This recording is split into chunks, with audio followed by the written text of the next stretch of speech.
When a grieving widower accidentally texts "I miss you" to his boss at 2 a.m., he expects termination, not her standing on his doorstep the next morning holding coffee and asking to come inside.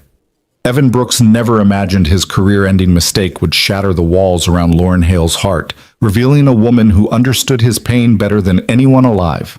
Sometimes the wrong number leads to exactly the right person.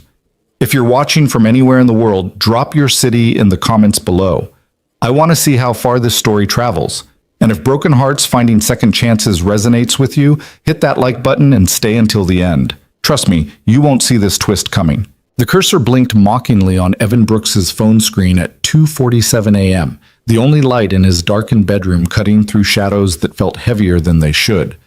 His thumb hovered over the send button, trembling slightly, not from cold, but from the familiar ache that lived permanently in his chest these days. I miss you. 2 words, simple, devastating, true. He typed them 100 times before, messages that went nowhere because Sarah's number had been disconnected 8 months ago, 4 days after the funeral when he'd finally worked up the courage to cancel her phone plan. But tonight the grief felt sharper than usual, maybe because their daughter Mia had asked at dinner why Mommy never came to her school concerts anymore. Her 7-year-old voice so small and confused that Evan had excused himself to the bathroom just to breathe. So he'd written the text anyway, the way his therapist suggested, acknowledging the feelings, giving them somewhere to go, even if that somewhere was just the void of digital space.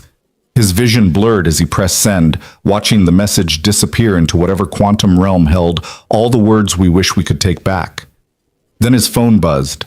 Evan's heart stopped. The response came through immediately, impossibly. Who is this? His blood turned to ice water.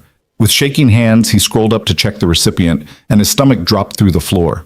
Not Sarah's old number, not his therapist, not even his brother Marcus, who'd been fielding these kinds of messages for months with patient fraternal grace. Lauren Hale, his boss. Oh God, oh God, oh God, oh God! The words tumbled out in a panicked whisper as Evan shot upright in bed, his pulse hammering so hard he could feel it in his temples. Lauren Hale, the woman who'd hired him 2 years ago to work as a senior designer at Hale & Morrison Architecture, who ran the firm with precision and barely concealed impatience, who had never once in 24 months of employment smiled at any of his attempts at workplace humor. Lauren Hale, who probably thought he was some kind of stalker now. His fingers flew across the screen. Ms. Hale, I am so sorry. That message wasn't meant for you. Please disregard. Again, my deepest apologies. The 3 dots appeared, indicating she was typing. Evan watched them with the kind of dread usually reserved for pending medical test results. It's 3 a.m., Brooks. Who texts their boss at 3 a.m.? Fair question. Terrible question. How did he even begin to explain? It was an accident. I was texting someone else. It won't happen again. The dots appeared and disappeared 3 times before her response finally came through. Are you all right? Evan stared at those 3 words for a full minute. In 2 years of working under Lauren Hale's exacting standards, she'd asked him about project timelines, design revisions, client specifications, and budget constraints. She had never, not once, asked if he was all right. I'm fine. Again, very sorry for the disturbance. See you Monday. He turned off his phone before she could respond, pressed his palms against his eyes, and tried very hard not to calculate how quickly he could update his resume. The weekend passed in a haze of anxiety and forced normalcy. Saturday morning meant pancakes with Mia, though Evan burned the first batch because he kept checking his silent phone. Mia didn't notice. She was too busy arranging her stuffed animals in order of size, a new organizational phase that Sarah would have found hilarious. Daddy, why does Mr. Whiskers have to be in the back? Mia asked, holding up her favorite teddy bear with serious concern. He's the oldest. Shouldn't he be in front? Evan flipped another pancake, grateful for the distraction. You're the boss of teddy bear order, sweetheart. Whatever makes sense to you. But what if the other animals get mad? Then you mediate. Use your conflict resolution skills. Mia giggled, a sound that still caught him off guard with its capacity to make the world feel lighter. You're silly, Daddy. I'm terrified I just torpedoed our financial security with one stupid text, he didn't say. Instead, he served the pancakes and listened to her explain the complex social hierarchy of her stuffed animal kingdom, letting her 7-year-old logic wash over him like a balm. By Sunday evening, Evan had almost convinced himself the incident would blow over. Lauren Hale was nothing if not professional. She'd probably already forgotten about it, written it off as a weird blip in an otherwise normal weekend. Monday morning, he'd walk into the office, keep his head down, deliver exceptional work, and never speak of it again. He was loading the dishwasher when the doorbell rang. "I'll get it!" Mia shrieked, already racing toward the front door with the reckless speed of childhood. "Wait!" Evan called, wiping his hands on a dish towel. They weren't expecting anyone. His brother was 3 states away, and Mrs. Chen from next door always knocked in a specific pattern. He reached the entryway just as Mia pulled the door open, and every carefully constructed plan for Monday morning shattered like dropped glass. Lauren Hale stood on his porch, but not the Lauren Hale he knew, not the woman in razor-sharp blazers and heels that clicked against the office floors like a countdown timer. This version wore jeans, actual blue jeans, slightly faded at the knees, a soft gray sweater. Her dark hair, usually pulled back in a severe bun, fell loose around her shoulders. She held 2 coffee cups from the place downtown that Evan had mentioned once, months ago, in a conversation he didn't think she'd been listening to. "Ms. Hale," Evan managed, his voice coming out strangled. "Brooks." She offered a small, uncertain smile, an expression he'd never seen on her face before. "I'm sorry to show up unannounced. I tried calling, but it went straight to voicemail." Because he'd turned his phone off. Because he was a coward. "Is that my teacher?" Mia asked, peering around Evan's legs with open curiosity. "No, sweetheart, this is Ms. Hale. She's your boss," Lauren finished, crouching down to Mia's eye level with surprising ease. "You must be Mia. Your dad talks about you all the time." Mia's eyes went wide. "He does? Constantly. He says you're the best artist in your entire school." "I am," Mia confirmed with the confident modesty of 7-year-olds everywhere. "I'm making a diorama about penguins. Do you like penguins?" "I think penguins are excellent," Lauren said seriously, and Evan watched something shift in her expression, a softness that seemed to surprise even her. "Ms. Hale," Evan tried again, his brain still struggling to process the scene in front of him. "What are you doing here?" She straightened slowly, and for just a second he saw something raw flash across her face, something that looked almost like fear. "Can we talk? I brought coffee, the good kind." Every professional instinct screamed at him to politely decline, to maintain boundaries, to not invite his boss into his home on a Sunday evening. But something in her eyes, a vulnerability he recognized because he saw it in the mirror every morning, made him step aside. "Of course, come in." Lauren Hale had been inside exactly 3 employees' homes in her 12 years of running Hale and Morrison Architecture. One had been Marcus Chen, the senior partner for his annual 4th of July barbecue that was really just an excuse to talk about the firm's quarterly projections while pretending to grill hot dogs. The second had been Jennifer Walsh, whose husband was also in the industry and whose dinner parties were strategic networking disguised as social events. The third had been Tom Morrison himself, her late mentor and the firm's co-founder, back when she was still learning what it meant to build something that lasted. She had never shown up uninvited at an employee's house on a Sunday evening, holding coffee and what felt dangerously close to hope. The interior of Evan Brooks' home caught her completely off guard. She'd expected bachelor chaos, dishes in the sink, mismatched furniture, that particular kind of disorder that came from surviving rather than living. Instead, she found warmth. Photographs everywhere, carefully arranged on walls and shelves. A child's artwork displayed with the kind of pride usually reserved for museum pieces. Books organized by color on built-in shelves that someone had clearly crafted by hand. Throw pillows that actually matched. A level of intentional care that spoke of someone actively choosing to make a home, not just occupy a space. "Sorry about the mess," Evan said automatically, though the living room was cleaner than Lauren's own condo had been in months. "We were just finishing dinner." "It's beautiful," Lauren heard herself say, and meant it. "Did you build these shelves?" Evan blinked, surprised. "Yeah, last spring." Mia wanted more space for her books, and it seemed easier than trying to find something that fit the alcove. Of course he had. She'd seen his design work, precise, thoughtful, with an attention to detail that made the impossible look effortless. Why wouldn't that translate to his personal life? Daddy, can Ms. Hale see my penguin diorama? Mia asked, tugging on Evan's sleeve with the insistence of children who knew their parents' weak spots. It's almost done. I just need to add the ice. Evan looked at Lauren helplessly, clearly torn between parental indulgence and professional mortification. Sweetheart, Ms. Hale probably didn't come here to look at school projects. Actually, Lauren interrupted, setting down the coffee cups on the side table, I would love to see your diorama. I did a project about penguins when I was your age. Mia's face lit up like Christmas morning. Really? Did yours have a working glacier? It did not, Lauren admitted, though I wish I'd thought of that. Mine just had cotton balls for snow. Cotton balls are boring, Mia declared with the brutal honesty of youth. Come on, I'll show you the good kind of ice. She grabbed Lauren's hand, small fingers warm and trusting, and pulled her toward the hallway before either adult could object. Lauren glanced back at Evan, who stood frozen in his own living room, looking like someone who'd just watched his carefully ordered universe tilt sideways. She offered him a small shrug that said, I'm in it now, and let herself be led away by a 7-year-old tour guide. Mia's bedroom was exactly what Evan would have created, a careful balance between childhood whimsy and organized structure. Stuffed animals arranged by size along one wall, a reading nook with pillows, and a lamp shaped like the moon. A desk where the penguin diorama sat in various stages of completion. Construction paper, carefully cut and arranged, with what looked like actual plastic sheets meant to simulate ice. See? Mia pointed proudly at her creation.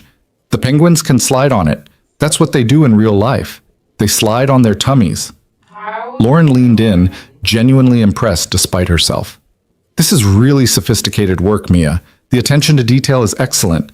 Did you research penguin habitats? I went to the library with Daddy. We got 3 books. Mia pulled them from a shelf, all with colorful covers showing various species of penguins. Did you know there are 17 different kinds?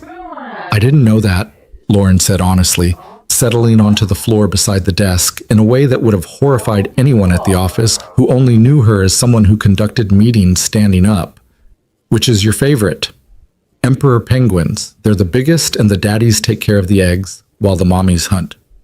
Mia's voice dropped slightly on that last part, and Lauren felt something tighten in her chest. That's very special, she said carefully. Teamwork is important in penguin families.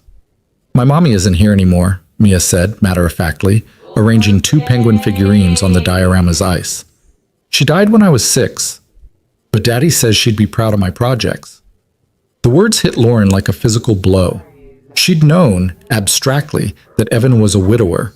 It was in his personnel file, the reason he'd requested flexible hours and occasional work-from-home days. But knowing something as a data point and hearing it from a child who'd lived through loss were entirely different experiences. I'm sure she would be, Lauren managed, her throat suddenly tight. Your work is beautiful. Do you have kids? Mia asked, with the seamless topic transitions of children everywhere. No, I don't. Why not? Mia, Evan's voice came from the doorway, gentle but firm. That's a personal question, remember? Sorry. Mia didn't look particularly sorry, but she smiled up at Lauren with gap-toothed sweetness. Do you want to help me add the ice? You have to be very careful or it breaks. Lauren glanced at Evan, who stood in the doorway looking like a man watching his professional and personal lives collide in real time and having no idea how to stop it. She should make an excuse, should redirect to whatever conversation she'd actually come here to have, should maintain the boundaries that kept her world carefully ordered and manageable. Instead, she heard herself say, I'd love to help.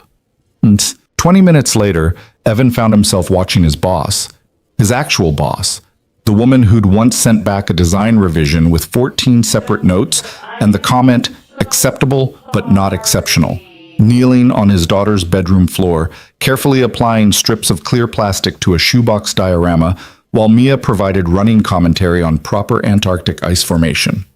It has to be smooth but not too smooth, Mia explained with the authority of a 7-year-old expert, because penguins need to be able to grip it with their feet when they're not sliding. That makes sense, Lauren said seriously, adjusting the placement with the same precision she probably brought to multi-million-dollar architectural projects. Like this? Perfect. You're really good at this, Ms. Hale.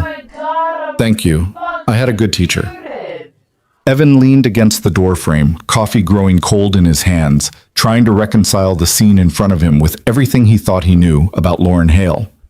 This woman wasn't supposed to exist, the version who laughed at a child's joke about penguin bathroom habits, who didn't flinch when Mia accidentally knocked over a jar of glitter, who seemed genuinely interested in the complex social structures of Antarctic bird colonies. Daddy, look! Mia held up the completed section. Ms. Hale fixed the part I couldn't get right. I see that, sweetheart. It looks amazing. We make a good team, Mia declared, high-fiving Lauren with sticky, glitter-covered hands that left sparkles on her boss's palm. Lauren looked down at the glitter like she'd just discovered a new species of substance, then up at Evan with an expression he couldn't quite read. Surprised, maybe. Or bemused. Possibly both. All right, project manager, Evan said gently. It's almost bedtime, time to clean up. But we just got to the fun part. The fun part will still be there tomorrow. Say goodnight to Ms. Hale. Mia pouted but complied, wrapping her arms around Lauren's neck in an impulsive hug that clearly caught both adults off guard. Thanks for helping with my project. You can come back any time. Lauren's arms came up slowly, carefully, returning the embrace with a tenderness that made Evan's chest ache. Thank you for letting me help. Your penguin diorama is going to be the best in your class. I know, Mia said with cheerful confidence, then bounded toward her bathroom to brush her teeth, leaving Evan and Lauren in a suddenly quiet bedroom scattered with construction paper and glitter. They stood there for a long moment, the silence stretching between them like new territory neither knew how to navigate. Lauren brushed ineffectually at the glitter on her hands, spreading it rather than removing it.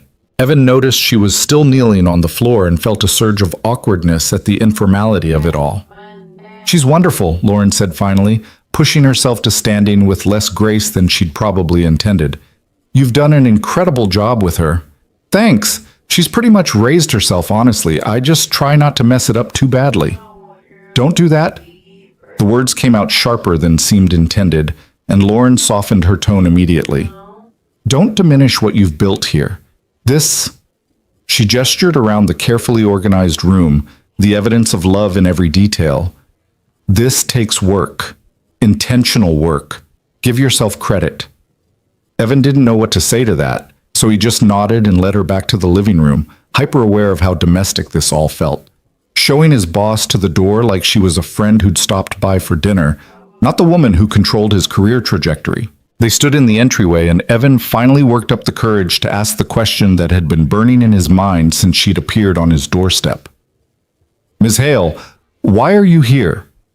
She looked at him for a long moment, and he saw something complicated move across her face. Calculation giving way to something rawer, more honest. Your text, Friday night. Evan's stomach dropped. I already apologized. I know. And I'm not here to make you apologize again.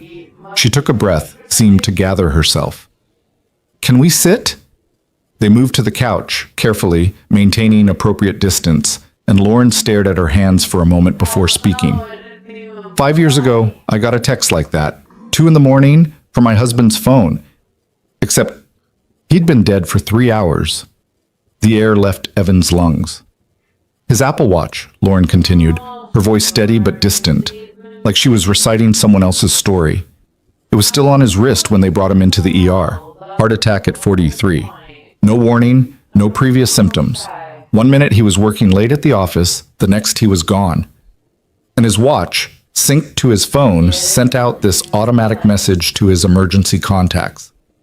I've taken a hard fall and I'm not responding. My location is with GPS coordinates to the hospital. Lauren, Evan started, using her first name without thinking. I'm telling you this, she cut him off gently, because when I read your text Friday night, I didn't see a professional boundary being crossed. I saw someone in pain reaching out to someone they've lost, and I couldn't just let it go. I couldn't just pretend it didn't happen and show up Monday morning like everything was fine, because I know, her voice cracked slightly. I know what it's like to be drowning and trying to hide it from everyone around you. Evan felt something shift in his chest, some wall he'd been maintaining crumbling without permission. I don't know what to say. You don't have to say anything. She looked at him directly now, and he saw exhaustion there, bone-deep weariness wrapped in expensive clothes and careful composure. I buried myself in work after David died. Built the firm into something bigger, better, more demanding. Told myself that was healing, that was moving forward. But watching you with Mia just now, seeing what you've built here, actual life, actual warmth, I realized I've just been surviving, going through motions, and I'm tired of it. The confession hung between them, vulnerable and raw. Outside, a neighbor's dog barked. A car drove past. Normal Sunday evening sounds that felt surreal against the weight of what they were discussing. Why did you really come here? Evan asked quietly. Lauren smiled, sad and tired and somehow hopeful all at once. Honestly, I don't know. I just knew I couldn't ignore that text. Couldn't pretend I didn't understand exactly what it meant to miss someone so much that you text them anyway, knowing they'll never respond. And I thought, maybe we could both use someone who understands. I'm not sure that's a good idea, Evan said, even as every lonely part of him screamed the opposite. You're my boss. There are boundaries, professional considerations. I know. Believe me, I've run through every HR concern and power dynamic issue on the drive over here. This is probably wildly inappropriate. She stood, smoothing down her sweater in a gesture that looked like armor going back up. But I'm not here as your boss, Evan. I'm here as someone who got a text at 2 a.m. and recognized a kindred spirit. What we do with that, if anything, is up to both of us. No pressure, no expectations. She moved toward the door, and Evan followed, his mind racing through implications and possibilities and fears. She paused at the threshold, glitter still visible on her hands in the porch light. Thank you, she said simply, for letting me in, for letting me see this. She gestured vaguely back toward Mia's room. It helped, more than you probably realize. Lauren, Evan said, and the name felt strange and right on his tongue. Would you want to come back? Next weekend, maybe? Mia's got a birthday party on Saturday, but Sunday we're usually pretty low-key, just talking, as people who understand. The smile that broke across her face was small but genuine, transforming her features into something younger, lighter. I'd like that very much. She was halfway down the porch steps when he called after her. Lauren, those coffees you brought, they're probably cold now. She turned back, eyebrow raised. Are you suggesting I stayed too long? I'm suggesting maybe next time bring them in a thermos. Her laugh, real and unguarded, echoed across his quiet street. Noted. Good night, Evan. Good night. He watched her drive away, then stood on his porch for a long moment, breathing in the cool evening air and trying to process what had just happened. Inside, he could hear Mia singing to herself during her nightly routine, blissfully unaware that her father's carefully maintained walls had just developed some serious cracks. His phone buzzed. A text from Lauren. Thank you for tonight. And for what it's worth, that text wasn't sent to the wrong person, just to someone who needed to receive it. Evan stared at the message for a long time, then typed back. See you next Sunday. 3 dots appeared, then disappeared, then appeared again. Finally, looking forward to it. He went inside to tuck Mia into bed, and for the first time in 8 months, the ache in his chest felt like it might eventually, possibly, someday, become something other than just pain. Monday morning arrived with all its usual chaos. Mia couldn't find her left shoe, breakfast burned, traffic was worse than normal. But Evan walked into Hale & Morrison Architecture with something that felt dangerously close to lightness in his step. The office operated exactly as it always did. Lauren was already at her desk when he arrived, dressed in her usual armor of tailored precision. She glanced up as he passed her open door, gave him the smallest nod, professional, appropriate, completely unremarkable to anyone watching, and returned to her computer screen. But Evan had seen the slight quirk at the corner of her mouth, had caught the way her eyes held his for just a fraction longer than necessary. He settled at his desk, pulled up the Morrison renovation project, and tried very hard to focus on load-bearing walls instead of the fact that his boss had spent Sunday evening on his daughter's bedroom floor talking about penguins and loss and the weight of surviving. Brooks! Well, James Chen, one of the junior architects, appeared at his cubicle with his usual Monday morning energy. Did you finish the elevation drawings for the Riverside project? Sent them Friday. Check your email. You're a lifesaver. Hey, is it just me or does Hale seem different today? Evan's fingers stilled on his keyboard. Different how? I don't know. Less terrifying? She actually smiled when Martinez asked for a deadline extension. Smiled, Brooks. I didn't know her face could do that. Maybe she had a good weekend, Evan said carefully, pulling up a new schematic and trying to look busy. Whatever it was, I hope it lasts. A less scary Hale means a less scary Monday. James wandered off toward the break room, already scrolling through his phone. Evan allowed himself a small smile. Then his computer pinged with a new message. Internal office chat from L. Hale. The Morrison client wants to move the meeting to Thursday. Can you make that work? Professional, standard. Exactly the kind of message she sent a dozen times a day.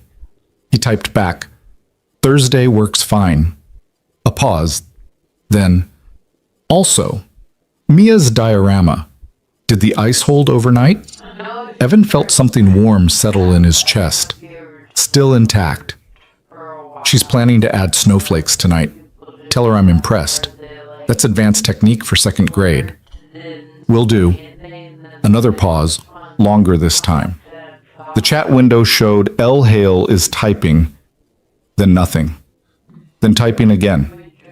Finally, thank you again for yesterday. It meant more than I probably conveyed. Evan glanced toward her office. Through the glass walls, he could see her at her desk, staring at her computer with an expression that looked almost nervous, an emotion he'd never associated with Lauren Hale before. He typed, Same. See you Sunday? I'll bring better coffee. Deal. He returned to his work, and for the first time since Sarah died, Monday morning felt like something other than just endurance. Felt like maybe, possibly, the beginning of something he didn't yet have words for. By Wednesday, the office had noticed something was different. Nothing dramatic. Lauren still ran meetings with her usual precision, still sent back design revisions with exacting standards, still maintained the professional distance that made Hale and Morrison one of the most respected firms in the city. But there were small shifts. A patience in her critiques that hadn't existed before. A willingness to listen to alternative approaches.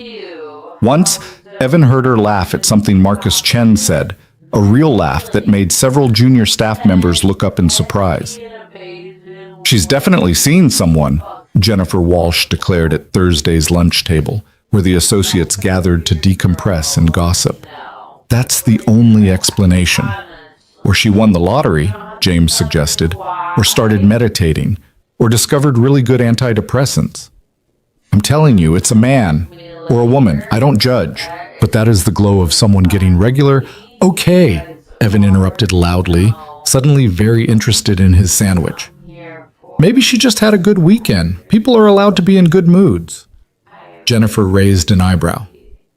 Brooks, you're defending Hale? Since when? I'm not defending anyone. I'm just saying we don't need to speculate about her personal life. He's right, Marcus said, appearing with his own lunch tray. Hale's business is her own, though I will say, whatever's changed, I appreciate it. She approved the budget increase for the West Side project without her usual third-degree interrogation. The conversation drifted to other topics, the West Side project, an upcoming firm retreat, whether the coffee in the break room had gotten worse or they'd all just built up immunity. Evan contributed when necessary, but mostly focused on not looking at Lauren's office, where he could see her on a phone call, gesturing with one hand while she talked. His phone buzzed. A text from Lauren. Lunch meeting ran late. Can we push our Morrison discussion to 3? He typed back, no problem. 3 works. Then, because he was apparently feeling bold, Jennifer Walsh thinks you're seeing someone. The response came immediately. Jennifer Walsh needs a hobby. Want me to tell her that? Please don't. I have to work with these people. Fair point. See you at 3. Bring the updated elevations. And Brooks? Yes? This is fun. The secret. Having someone who knows. Evan stared at that message for a long moment, warmth spreading through his chest. Yeah, it is. Friday evening, Evan picked Mia up from her after-school program and found her practically vibrating with excitement. Daddy, guess what? What? Mrs. Peterson said my penguin diorama is the best she's ever seen in 15 years of teaching. She wants to put it in the display case in the main hallway. That's amazing, sweetheart. Evan swung her up despite her getting too big for it, her delighted shriek echoing across the parking lot. I'm so proud of you. Can we tell Ms. Hale? She helped with the hard part. She should know it's going in the display case. Evan's heart did something complicated in his chest. I'm sure she'd love to hear about it. Can we call her? Maybe we can tell her on Sunday when she comes over. Mia's eyes went wide. She's coming back? If that's okay with you. Are you kidding? Yes. Can we make cookies? Miss Hale seems like someone who would like cookies. I think everyone likes cookies, Mia. But special cookies. The good kind with chocolate chips, not the boring kind. They spent Friday evening making chocolate chip cookies from scratch. Mia's favorite recipe that Sarah had taught her before she got too sick to bake. Evan stood at the counter, helping Mia measure flour and crack eggs, and tried not to think too hard about the fact that his daughter was already planning how to impress his boss with baked goods.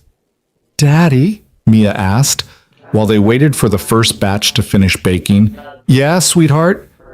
Do you like Ms. Hale? Evan's hand stilled on the mixing bowl. Of course I like her. She's my boss. She's a good person. No, I mean, do you like her? Mia's gap-toothed grin was way too knowing for 7 years old. Where did you even learn that phrase? Hannah's sister is in 5th grade. She knows everything about liking people. Hannah's sister is 11. She knows approximately nothing about liking people. But do you? Mia persisted. Because she's pretty. And she was really nice to me. And you smiled a lot when she was here. Evan crouched down to Mia's eye level, brushing a streak of flour off her cheek. Ms. Hale is a friend, someone who understands some hard stuff that Daddy has been dealing with. Is that okay? Mia considered this with the seriousness of a judge. Is she sad like you? The question hit him sideways. What do you mean, like me? You get sad sometimes. At night, when you think I'm asleep. I hear you walking around, and sometimes you look at pictures of Mommy and cry. Her small hand reached up to touch his face. Does Ms. Hale get sad like that too? Evan pulled his daughter into a hug, breathing in the smell of her shampoo and cookie dough and childhood innocence. Yeah, baby, she gets sad like that too. She lost someone she loved, just like we did. Then she should definitely come over more, Mia declared with the simple logic of children who hadn't yet learned that grief was complicated. Because you're always less sad when people come over. And I liked making the penguin ice with her. She's good at being careful. She is good at being careful, Evan agreed, standing and ruffling her hair. Now, let's check those cookies before they burn. They spent the rest of the evening in comfortable domesticity, cookies and milk, a board game that Mia won through what Evan suspected was strategic cheating, a bedtime story about brave penguins exploring Antarctica. Normal, easy, tinged with something that felt like anticipation. After Mia was asleep, Evan found himself standing in his own kitchen, staring at the container of fresh cookies, and wondering when his life had gotten so complicated. 2 weeks ago, everything was simple. Hard, but simple. He got up, got Mia to school, went to work, came home, survived until bedtime, repeated. The grief was constant but manageable, a weight he'd learned to carry without collapsing under it. Now Lauren Hale had walked through his door holding coffee and curiosity, and suddenly the simple trajectory felt less certain. He didn't know what was happening between them. Friendship, mutual understanding, something more complicated that neither of them was ready to name. He just knew that for the first time in 8 months, he was looking forward to Sunday. His phone buzzed. Lauren, how did Mia react to the diorama news? She's planning to put it in her college applications. It's good to have goals. She also made you cookies. She what? Chocolate chip. The good kind, apparently. There are boring kinds I wasn't previously aware of. I'm honored and slightly terrified. Is this a test? Should I be studying?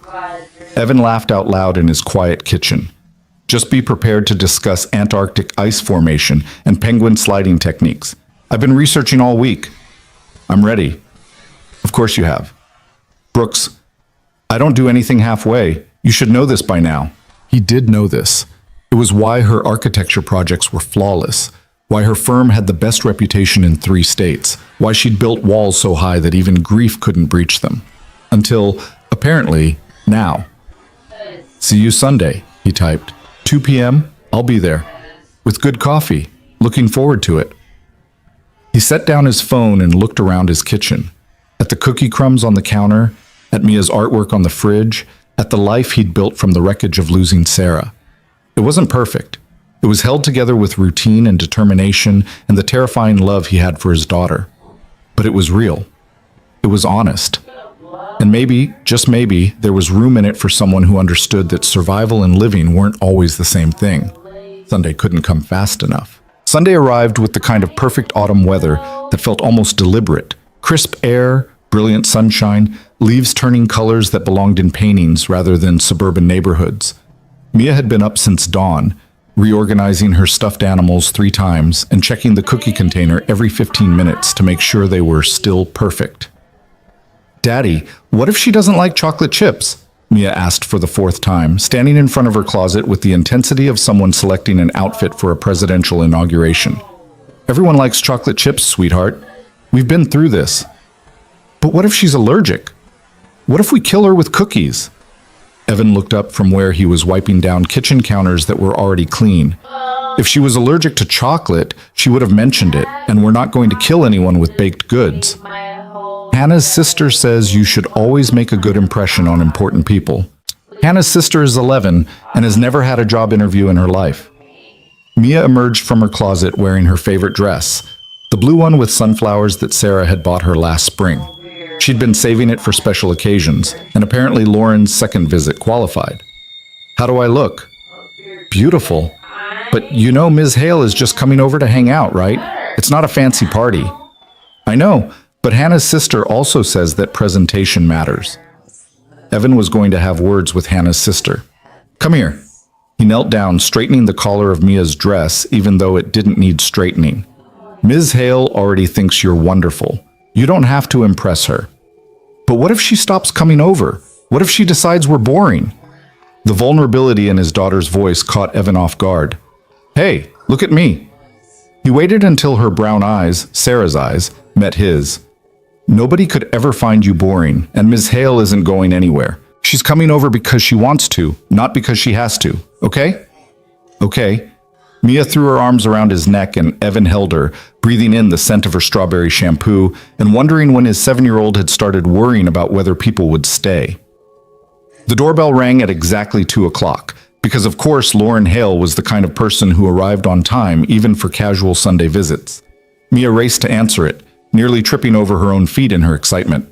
Lauren stood on the porch wearing jeans again, different ones this time, darker, and a soft burgundy sweater that made her look approachable in a way her work clothes never did. She held a thermos in one hand and what looked like a bakery box in the other, her hair pulled back in a casual ponytail that Evan had never seen her wear before. Hi, Ms. Hale! Mia practically vibrated with enthusiasm. Do you like my dress? And we made you cookies! And guess what? My penguin diorama is going in the display case. Lauren's face broke into a genuine smile, the kind that reached her eyes and erased years from her features. Your dress is lovely. I'm very excited about cookies, and congratulations on the display case. That's a huge honor. Mrs. Peterson said it's the best diorama she's seen in 15 years. 15. That's older than me. That's incredibly impressive. Lauren stepped inside and Evan watched as she seemed to consciously shed some invisible layer of formality at the threshold, her shoulders relaxing, her expression softening. I brought bagels. I wasn't sure if you'd had lunch yet, and I figured you can never have too many carbs on a Sunday. You brought food to my house? Evan took the bakery box, surprisingly heavy. I was supposed to be the host here. Consider it a collaborative effort. I'm very good at delegating. She held up the thermos. Also, as promised, coffee that will stay hot for approximately 6 hours. I learned from last week's tactical error. Mia giggled. Daddy said your coffee was cold before you even drank it. Your father was correct. which is why I invested in superior technology. Lauren set the thermos on the kitchen counter, looking around with the same careful attention she'd shown last week. Something smells amazing. We made chocolate chip cookies, Mia announced. The good kind, not the boring kind. I wasn't aware there were boring kinds of chocolate chip cookies. That's what Daddy said, but Hannah's sister says some people use milk chocolate instead of semi-sweet, and that's basically a crime. Lauren's eyebrows rose. Hannah's sister sounds like someone with very strong opinions. She's in 5th grade, she knows everything. The confidence of an 11-year-old is truly unmatched, Lauren said solemnly, catching Evan's eye with a look of shared amusement that felt dangerously intimate. They settled into an easy rhythm, bagels and coffee at the kitchen table, while Mia provided running commentary on everything from her week at school to the complex social dynamics of 2nd grade recess. Lauren listened with what seemed like genuine interest, asking follow-up questions and offering observations that made Mia light up with the joy of being taken seriously by an adult. And then Marcus, not your Marcus, Daddy, a different Marcus, said that girls can't be astronauts, which is the stupidest thing I've ever heard, because obviously girls can be astronauts. Right, Ms. Hale? Absolutely right. Some of the most accomplished astronauts in history have been women. Would you like me to send you a list? You could bring it to school and educate this Marcus person. Mia's eyes went wide. Really? You'd do that? Consider it done. Fighting ignorance with facts is one of my favorite activities. Evan watched this exchange with something warm and complicated blooming in his chest. Lauren wasn't just being polite or going through the motions of engaging with a child. She was genuinely connecting, meeting Mia at her level without condescension, treating her concerns as worthy of real attention.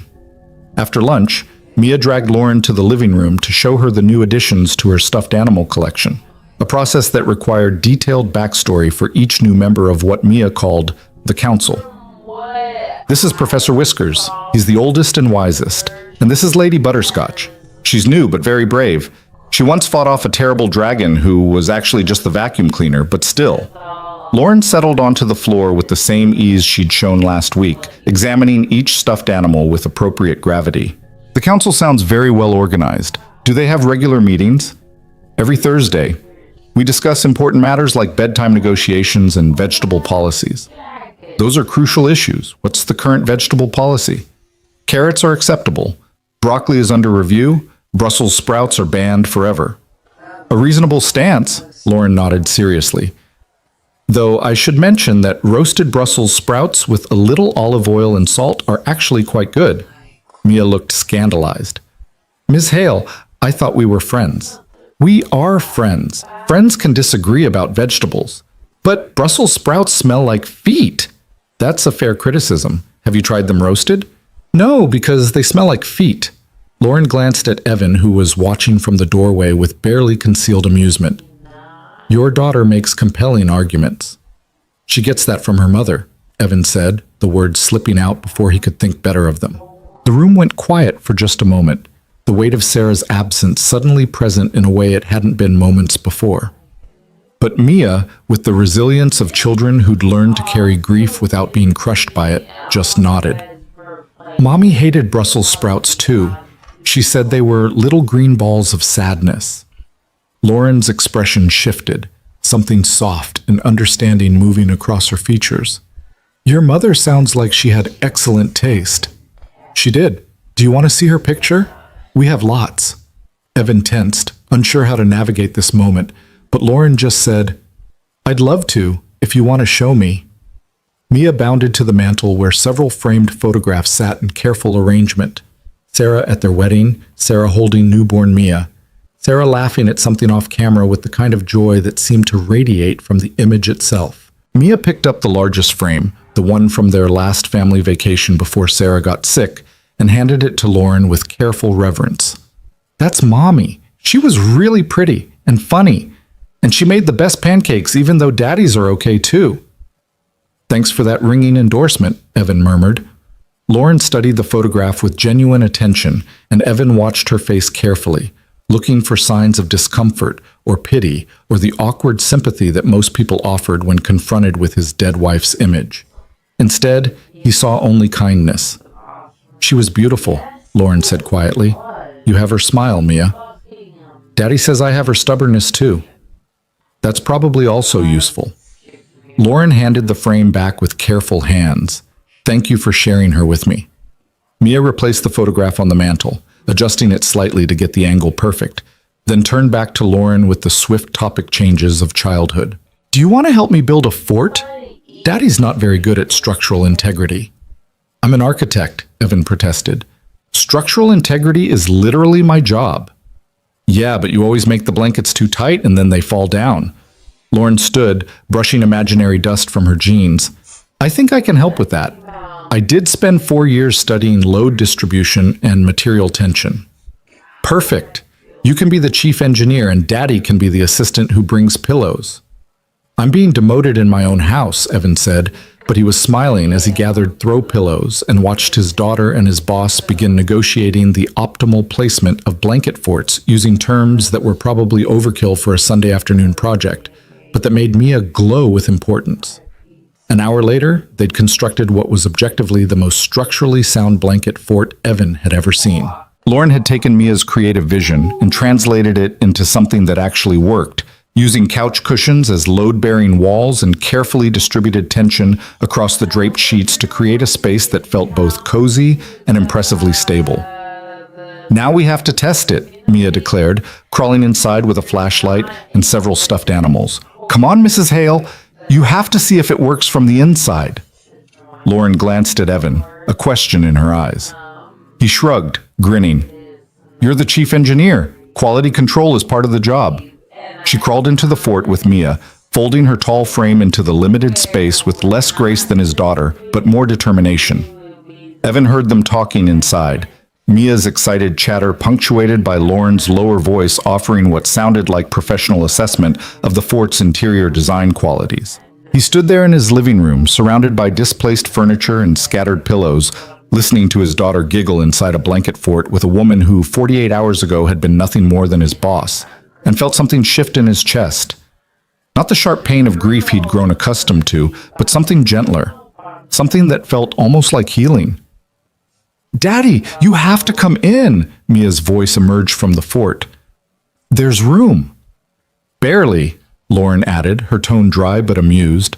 Evan crawled in, immediately regretting it as his shoulders hit the blanket ceiling and he had to contort himself to avoid knocking down Lauren's carefully engineered structure. They ended up in a tangle of limbs and laughter. Mia in the middle, Evan on one side, Lauren on the other, all three of them crammed into a space that was really only meant for one 7-year-old and her stuffed animals. This is cozy, Lauren said, her shoulder pressed against Evan's in the confined space. This is a fire hazard, Evan corrected, but he was smiling. This is perfect, Mia declared with the absolute certainty of childhood. Now we're all in the fort together. That means we're fort friends. Is that different from regular friends? Lauren asked. Obviously. Fort friends are more special because you've shared a fort. It's like a bond. I wasn't aware of this rule. Hannah's sister told me. She knows everything, remember? Right, the omniscient 11-year-old. They stayed in the fort longer than was comfortable, Mia telling elaborate stories about the stuffed animals while Evan and Lauren listened with varying degrees of comprehension. At some point, Evan became acutely aware of Lauren's proximity. The warmth of her shoulder against his, the scent of her perfume mixing with the detergent smell of the blankets, the way she laughed at Mia's jokes with genuine delight rather than adult obligation. When they finally extracted themselves, Mia declaring that she needed to use the bathroom and also check on the cookies, Evan and Lauren found themselves alone in the living room, surrounded by the remains of their construction project. I should probably help clean this up, Lauren said, but she didn't move immediately. It can wait. Evan sat on the couch, suddenly exhausted in a good way. Thank you. For this. For being so good with her. Lauren settled beside him, maintaining careful distance that somehow felt more deliberate than accidental. She's an easy kid to be good with. Smart, funny, kind. You've raised an exceptional human. She's raised herself, mostly. I just try to keep her alive and reasonably educated. Oh, stop doing that. Lauren's voice held the same firm edge he recognized from work critiques. Stop diminishing what you've built. I've seen a lot of families, client meetings, site visits, firm events. I know what good parenting looks like. This, she gestured around the room, encompassing the photographs and the fort and the general warmth of the space, is good parenting. Evan looked at her, really looked at her, without the filter of professional hierarchy or careful boundaries. She looked tired, he realized. Not physically tired, but soul tired, the kind of exhaustion that came from carrying weight alone for too long. "Can I ask you something?" he said quietly. "Of course." "Why are you really here? And don't say it's just about understanding grief or recognizing a kindred spirit. There's something else." Lauren was quiet for a long moment, her gaze fixed on the blanket fort. When she spoke, her voice was softer than he'd ever heard it. "I've spent 5 years being fine, being professional, being the boss, the leader, the person who has everything under control. And I thought I was doing okay. I thought that was enough. But then I got your text, and I saw myself in it, this desperate reaching out to someone who can't answer back. And I realized I haven't been okay. I've just been pretending really, really well." She turned to face him, and Evan saw vulnerability there that made his chest ache. "Coming here last week, seeing you with Mia, watching you build this life from grief, it reminded me that survival and living aren't the same thing. You're living, Evan. Despite everything, you're actually living, and I needed to remember what that looked like. I'm barely keeping it together most days," Evan admitted. "The living part is mostly just showing up and hoping I don't screw it up too badly. That's more than I've been doing. I show up to work, I go home, I exist in the space between. There's no joy in it, no connection. Just competence and efficiency and empty apartments." She laughed, but it sounded hollow. "Do you know what I did last Saturday night before I came here? I worked. On a weekend. On designs for a project that isn't due for 3 months, because I didn't know what else to do with myself. And now? Now I'm sitting in a blanket fort with a single dad and his daughter eating cookies, and it's the most alive I've felt in years." She met his eyes. "So, to answer your question, I'm here because you reminded me that there's more to life than just getting through it. And maybe if I'm around people who actually live instead of just exist, I might remember how to do it too." The honesty of it hit Evan like a wave. He wanted to say something profound, something that would match the weight of her confession. But before he could find the words, Mia reappeared with the cookie container.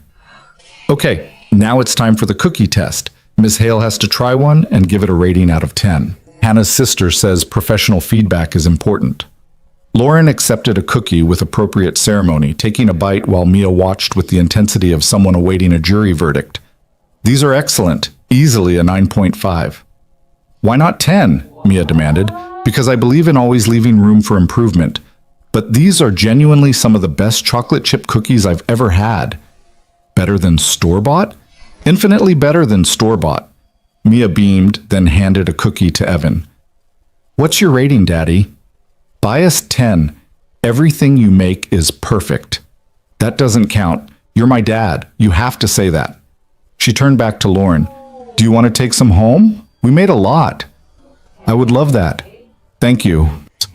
They spent the rest of the afternoon in easy companionship, cookies and coffee, a card game that Mia won through what Evan was now certain was deliberate cheating, conversation that flowed between serious and silly without jarring transitions. Lauren told stories about her own childhood, about growing up in Boston with 2 older brothers who taught her to defend herself and never back down from an argument. Mia shared elaborate plans for her future career as either an astronaut veterinarian or a professional penguin researcher, both of which Lauren treated as equally valid ambitions. As the light began to fade toward evening, Evan found himself not wanting the day to end. There was something comfortable about this. The 3 of them in his living room, no pretense or performance, just genuine connection. It felt dangerous and right in equal measure. "I should probably go," Lauren said reluctantly as the clock approached 6. "Early meeting tomorrow with the Morrison clients." "Do you have to?" Mia asked, then caught herself. "I mean, you can come back, right? Next Sunday?" Lauren looked at Evan, and he saw the question there. Permission, maybe, or hope. "If your dad says it's okay." "It's okay," Evan said, and meant it more than was probably wise. More than okay. "Then yes," Lauren told Mia. "I'll come back next Sunday. Maybe we can work on your astronaut training?" "Really?" You know about astronaut training? I know about structural engineering, which is relevant to spacecraft design. We can research the rest together. Mia hugged Lauren goodbye with the same enthusiastic affection she'd shown the previous week, and Evan walked Lauren to the door, acutely aware that he didn't want her to leave, but unsure how to say that without making it weird. "Thank you," Lauren said quietly, standing on the porch in the gathering dusk, "for letting me be part of this. Your life, your daughter, your Sunday. It means more than I can properly express." "You're welcome here anytime," Evan said. "Really. Not just Sundays. If you want company or conversation, or just somewhere that isn't an empty apartment, we're here." Something shifted in her expression, gratitude mixing with something more complex. "Be careful making offers like that, Brooks. I might actually take you up on them." "I'm counting on it." She smiled, small and genuine, then surprised him by reaching out and squeezing his hand, brief, warm, loaded with meaning he didn't quite know how to interpret. "See you at work tomorrow." "And Evan?" "Yeah? Thank you for not treating me like just your boss, for letting me be a person instead of a position." "You've never been just a boss to me." The words came out before he could think better of them, honest and raw and maybe too revealing. Lauren held his gaze for a long moment, and Evan saw something flicker there, awareness maybe, or the beginning of something neither of them was ready to name. Then she released his hand, stepped back, and the moment passed into something safer, more manageable. "Good night, Evan." "Good night, Lauren." He watched her drive away, then returned inside to find Mia already in her pajamas, surrounded by stuffed animals, in what appeared to be an emergency council meeting. "Is Mrs. Hale your girlfriend?" Mia asked without preamble. Evan nearly choked on air. "What? No, why would you think that?" "Because you smiled a lot today, and you touched her hand, and you looked at her the way Prince Charming looks at Cinderella in the movie." "I did not look at her like anything. She's my boss, and my friend. That's all." Mia gave him a look that was far too knowing for 7 years old. "Okay, Daddy, if you say so." "I do say so. Now get in bed before you start planning a wedding." "I'm just saying, if you did like her, that would be okay. She's nice, and she knows about penguins. Those are important qualities." Evan tucked her in, kissed her forehead, and tried very hard not to think about the fact that his 7-year-old daughter was apparently more emotionally perceptive than he was. "Good night, sweetheart. Love you." "Love you too. Even though you're bad at recognizing obvious things. Sleep. Now." She giggled and snuggled into her blankets, and Evan retreated to his own room, where he lay awake for a long time staring at the ceiling and trying to figure out what exactly was happening between him and Lauren Hale. His phone buzzed. A text from Lauren. "Home safe. Thank you again for today. Your daughter is right about the cookies. They're exceptional. She'll be thrilled to hear professional confirmation. Also, I may have looked up astronaut training programs on the drive home. Apparently NASA has very specific requirements. Of course you did. I like to be prepared. See you tomorrow, Brooks." "See you tomorrow." He set down his phone and smiled into the darkness. And for the first time since Sarah died, the empty space beside him felt like possibility instead of just absence. Monday morning brought reality crashing back with the subtlety of a sledgehammer. Evan walked into Hale and Morrison Architecture to find the office in controlled chaos. The Morrison clients had moved their Thursday meeting to today. Marcus Chen was frantically reworking budget projections, and Jennifer Walsh was speed-walking between cubicles with the manic energy of someone who'd consumed her body weight in espresso. "Brooks, thank God!" Jennifer grabbed his arm the moment he set down his bag. "The Morrison renderings, please tell me they're done." "They were done Friday. I sent them to..." "Lauren, I know, but she wants revisions before the clients see them. Something about the courtyard sightlines not matching the original proposal." Jennifer thrust a marked-up printout at him. "Can you fix this in the next 2 hours?" Evan scanned the notes, recognizing Lauren's precise handwriting. The requested changes were reasonable but detailed, the kind of thing that would require complete focus and probably more than 2 hours. "I'll do my best." "Your best better be spectacular because these clients are notorious perfectionists, and if we lose this contract, Marcus is going to have an aneurysm." Jennifer was already walking away, her phone pressed to her ear. "Yes, I'm aware the budget is tight, That's why I'm calling you at 7 in the morning. Evan settled at his desk and pulled up the Morrison files, pushing aside thoughts of yesterday's blanket forts and cookie ratings to focus on load calculations and structural revisions. He was deep in the work when his computer pinged with an internal message. Lauren Hale, I know the timeline is aggressive. If you need an extra hour, I can stall them. He typed back, I can make it work. The courtyard changes are good catches. You would have caught them eventually. I just have the advantage of obsessive review habits. Is that what we're calling perfectionism now? I prefer commitment to excellence. Sounds better on performance reviews. Despite the pressure, Evan smiled. There was something surreal about this, exchanging work messages with the same person who'd been crawling around in a blanket fort with his daughter less than 24 hours ago. Like living in two different worlds simultaneously and trying not to get whiplash from the transitions. He finished the revisions with 15 minutes to spare and sent them to Lauren's queue, then grabbed coffee from the break room while waiting for her response. Marcus Chen intercepted him at the coffee maker, looking harried. Brooks, how confident are you in those courtyard revisions? Very. The sightlines were off by about 6 degrees. It would have been noticeable once construction started. Good. Lauren's already in the conference room setting up. Clients arriving in 10.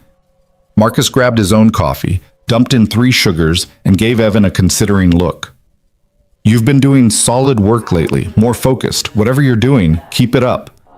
Evan wasn't sure how to respond to that, so he just nodded and returned to his desk. Another message from Lauren was waiting. Revisions are perfect. You just saved us from a very awkward conversation with very particular clients. Thank you. Just doing my job. You do it well. See you in the presentation. The Morrison meeting went better than anyone expected. The clients loved the revised courtyard design, approved the budget with minimal pushback, and even complimented the team's attention to detail. Lauren ran the presentation with her usual precision, but Evan noticed small differences now that he knew what to look for. The way she made eye contact with each team member when acknowledging their contributions, the patience in her voice when answering questions, the genuine smile when the client signed off on the next phase. After they left, Marcus actually hugged Lauren, which seemed to startle them both. I'm sorry, he said, releasing her immediately. That was unprofessional. I'm just very relieved. It's fine, Marcus. We all worked hard on this. Lauren's eyes found Evan across the conference room. Especially Brooks. Those last-minute revisions were crucial. Team effort, Evan said, uncomfortable with the attention. Team effort led by exceptional individual contributions, Lauren corrected. Everyone here should be proud. The rest of the week settled into a rhythm that felt both familiar and strange. At work, Lauren was still their boss, demanding, precise, holding everyone to impossibly high standards. But there were subtle shifts, a patience in her critiques that hadn't existed before, a willingness to listen to alternative approaches. Once Evan caught her laughing at something Marcus said, a real laugh that made several junior staff members look up in surprise. And then there were the messages.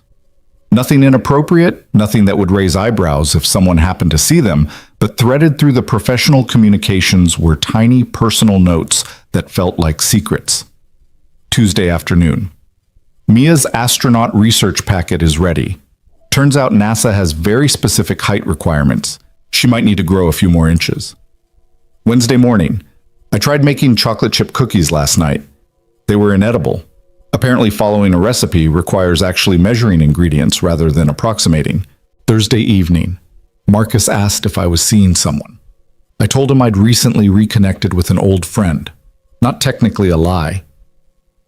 Evan found himself waiting for these messages, checking his phone more often than was probably healthy, smiling at his screen in ways that Jennifer Walsh definitely noticed. You're in a good mood lately, she commented Friday afternoon, appearing at his cubicle with the stealth of a corporate ninja. New girlfriend? No, just had a good week. Uh-huh. And the constant phone checking is because... Jennifer, do you have actual work to discuss, or are you just here to interrogate me about my personal life? Can it be both? She perched on the edge of his desk, shameless in her curiosity. Come on, Brooks. You've been different lately. Less sad.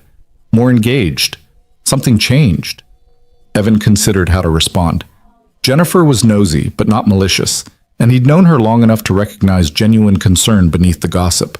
I've been spending time with someone who understands some stuff I've been dealing with. It's helped. Good. You deserve that. She stood, then paused. For what it's worth, whoever she is, she's good for you. Don't let her get away. After Jennifer left, Evan stared at his computer screen without really seeing it. Was Lauren good for him? Probably. Was he good for her? Less clear. Was whatever was developing between them sustainable, or were they just two lonely people finding temporary comfort in shared grief? His phone buzzed. Lauren, Sunday plans still good? Mia mentioned something about astronaut training, and I may have acquired some supplies. What kind of supplies? The kind that may or may not involve teaching a 7-year-old about spacecraft trajectory using household items and questionable physics. That sounds either amazing or like a lawsuit waiting to happen. I'm an engineer. I know what I'm doing. Mostly. See you at 2? Looking forward to it. Evan pocketed his phone and tried to focus on the schematics in front of him, but his mind kept drifting to Sunday, to the easy warmth of Lauren in his home, to the way Mia lit up around her, to the dangerous comfort of letting someone new into their carefully constructed life. Saturday brought complications. Evan was helping Mia with her homework when his phone rang, his brother Marcus, calling from 3 states away with the impeccable timing of siblings everywhere. Hey, little brother, how's single parenthood treating you? Same as always? Exhausting and terrifying with occasional moments of joy. So basically like regular parenthood, but with more guilt and no one to blame when things go wrong. Thanks for that summary. Was there a reason you called, or are you just checking in on my mental state? Marcus's voice shifted, losing some of its casual humor. Actually, yeah. Mom mentioned you've been different lately. Lighter, she said. Wanted me to see if everything was okay. Evan moved into the kitchen where Mia couldn't hear, lowering his voice. Everything's fine. Good, actually. I've just been getting out more, spending time with people. People or a person? Why does everyone assume I'm dating someone? Because you've been a hermit for 8 months and now you're suddenly lighter and getting out more. It doesn't take a detective, Evan, so who is she? Evan leaned against the counter, debating how much to share. Marcus had been his rock after Sarah died, fielding late-night phone calls and flying out for the funeral despite his own demanding job. If anyone deserved honesty, it was him. Someone from work. We've been spending time together on weekends. She lost her husband a few years ago, so we understand each other's situation. Silence on the other end, then, Evan, please tell me you're not dating your boss. I'm not dating my boss. We're friends. She comes over, hangs out with Mia. We talk about grief and parenting and life. That's all. That's all right now, Marcus said carefully. But what happens when it becomes more? You realize the power dynamic there is problematic at best, right? I'm aware of the complications, Marcus. I'm not an idiot. I'm not saying you're an idiot. I'm saying you're lonely and grieving and maybe not thinking clearly about what you're getting into. The words stung because they were partially true. Evan was lonely. He was grieving. And maybe he wasn't thinking entirely clearly about Lauren and what was happening between them. But he also knew that what they had, whatever it was, felt real and necessary in a way he couldn't explain. I appreciate the concern, Evan said, keeping his voice level, but I'm handling it. Evan, I have to go. Mia needs help with her math homework. He hung up before Marcus could push further, then stood in his kitchen, feeling the familiar weight of doubt settling over him. Was his brother right? Was he making a terrible mistake? The rational part of his brain knew all the reasons this was complicated. Workplace dynamics, grief as a foundation, the risk to his career if things went wrong. But then he thought about Lauren crawling into a blanket fort with Mia, about her texts throughout the week, about the way she looked at him like he was a person rather than just an employee. He thought about how she made Mia laugh and how she understood the specific weight of missing someone who would never come back. Daddy? Mia appeared in the kitchen doorway. Uncle Marcus is wrong, you know. You were eavesdropping. You were talking loud. She crossed her arms, looking far too serious for 7 years old. Ms. Hale is good. She makes you happy. Uncle Marcus doesn't understand because he didn't meet her. It's complicated, sweetheart. Adults always say that when they're scared of something good. Mia walked over and hugged him around the waist. Mommy would want you to be happy. She told me that before she died. She said Daddy deserves good things, and I should make sure you remember that. Evan's throat tightened. She said that to you? In the hospital, when you went to get coffee, she said you were the best person she knew and that someday you might meet someone else and that was okay. That I should help you be brave. He pulled Mia close, blinking back tears. Sarah had always been the brave one, facing her illness with a courage that had humbled him daily. Of course she would have thought about his future, about making sure he didn't spend the rest of his life alone. Of course she would have enlisted their daughter as an ally in that fight. Okay, he said quietly. I'll try to be brave. Good. Because Ms. Hale is coming tomorrow, and we need to set up the astronaut training course, and you promised we could make brownies. The moment of heaviness passed, replaced by Mia's irrepressible enthusiasm. Evan spent the rest of Saturday helping her plan an elaborate astronaut training program that involved obstacle courses, balance challenges, and what she called advanced space physics, but was really just dropping things from progressively higher places to see how they fell. Sunday morning, Mia was up before dawn again, this time arranging the living room into what looked like a combination gym and science lab. Evan watched her work with a mixture of amusement and mild concern. Are we sure this is safe? Ms. Hale is an engineer, Daddy. She knows about safety. Ms. Hale is a structural engineer, not an astronaut trainer. Close enough.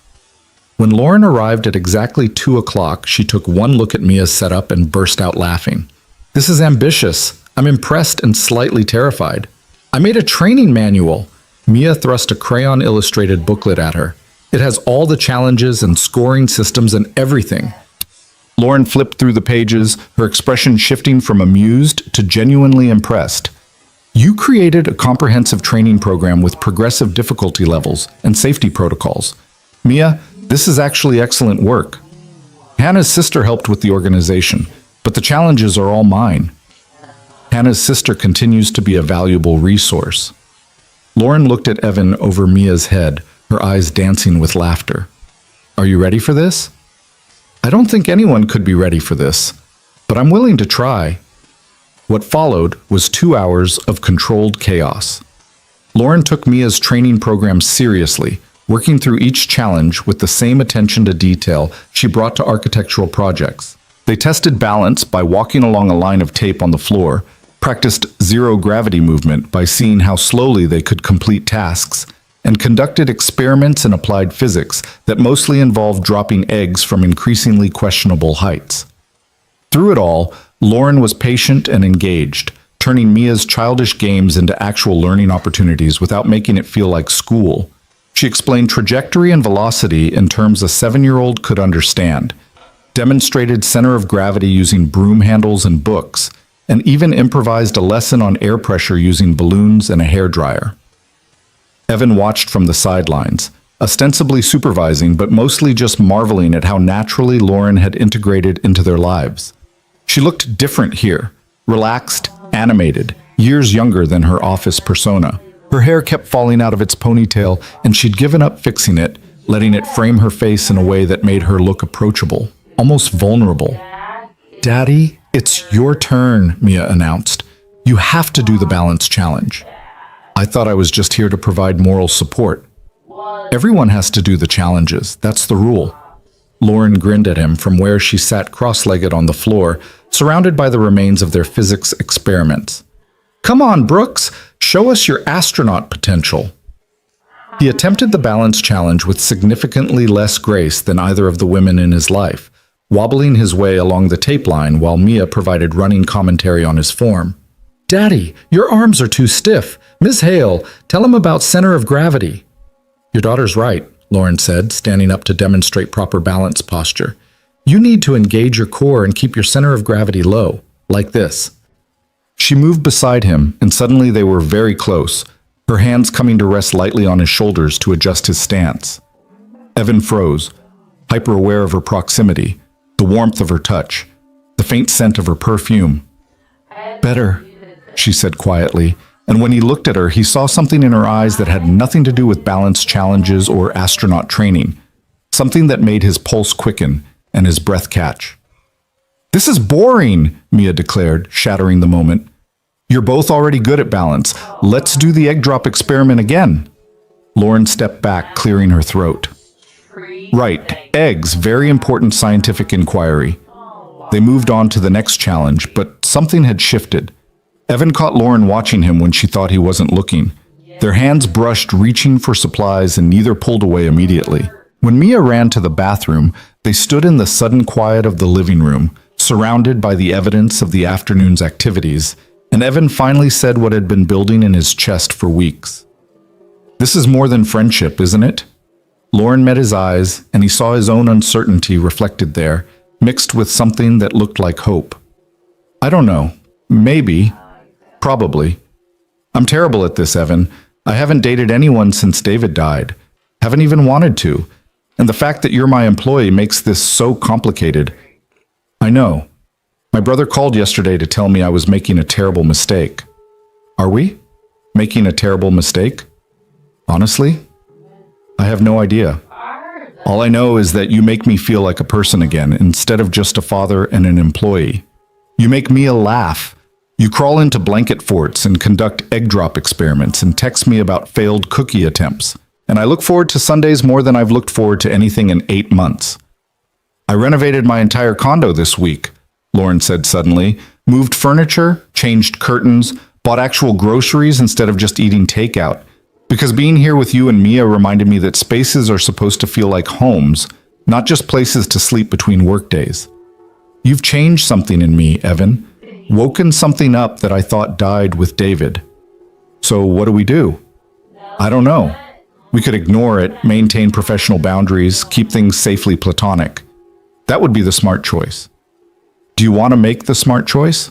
Lauren laughed, shaky and honest. "No, not even a little bit. But I also don't want to risk your career or make things awkward at work or mess up what you've built with Mia. Mia already thinks we're dating. She asked me last week if you were my girlfriend. What did you tell her? That you were my friend. But she gave me this look like she knew I was lying to myself. She's perceptive. She's 7. I'm back, Mia announced, bounding into the room with her usual perfect timing. Are we doing the final challenge, the one where we see who can hold their breath the longest? I'm not sure that's astronaut training, Evan said. It's for when the spaceship loses air pressure. We have to be prepared for emergencies. Lauren caught Evan's eye, a smile playing at her lips.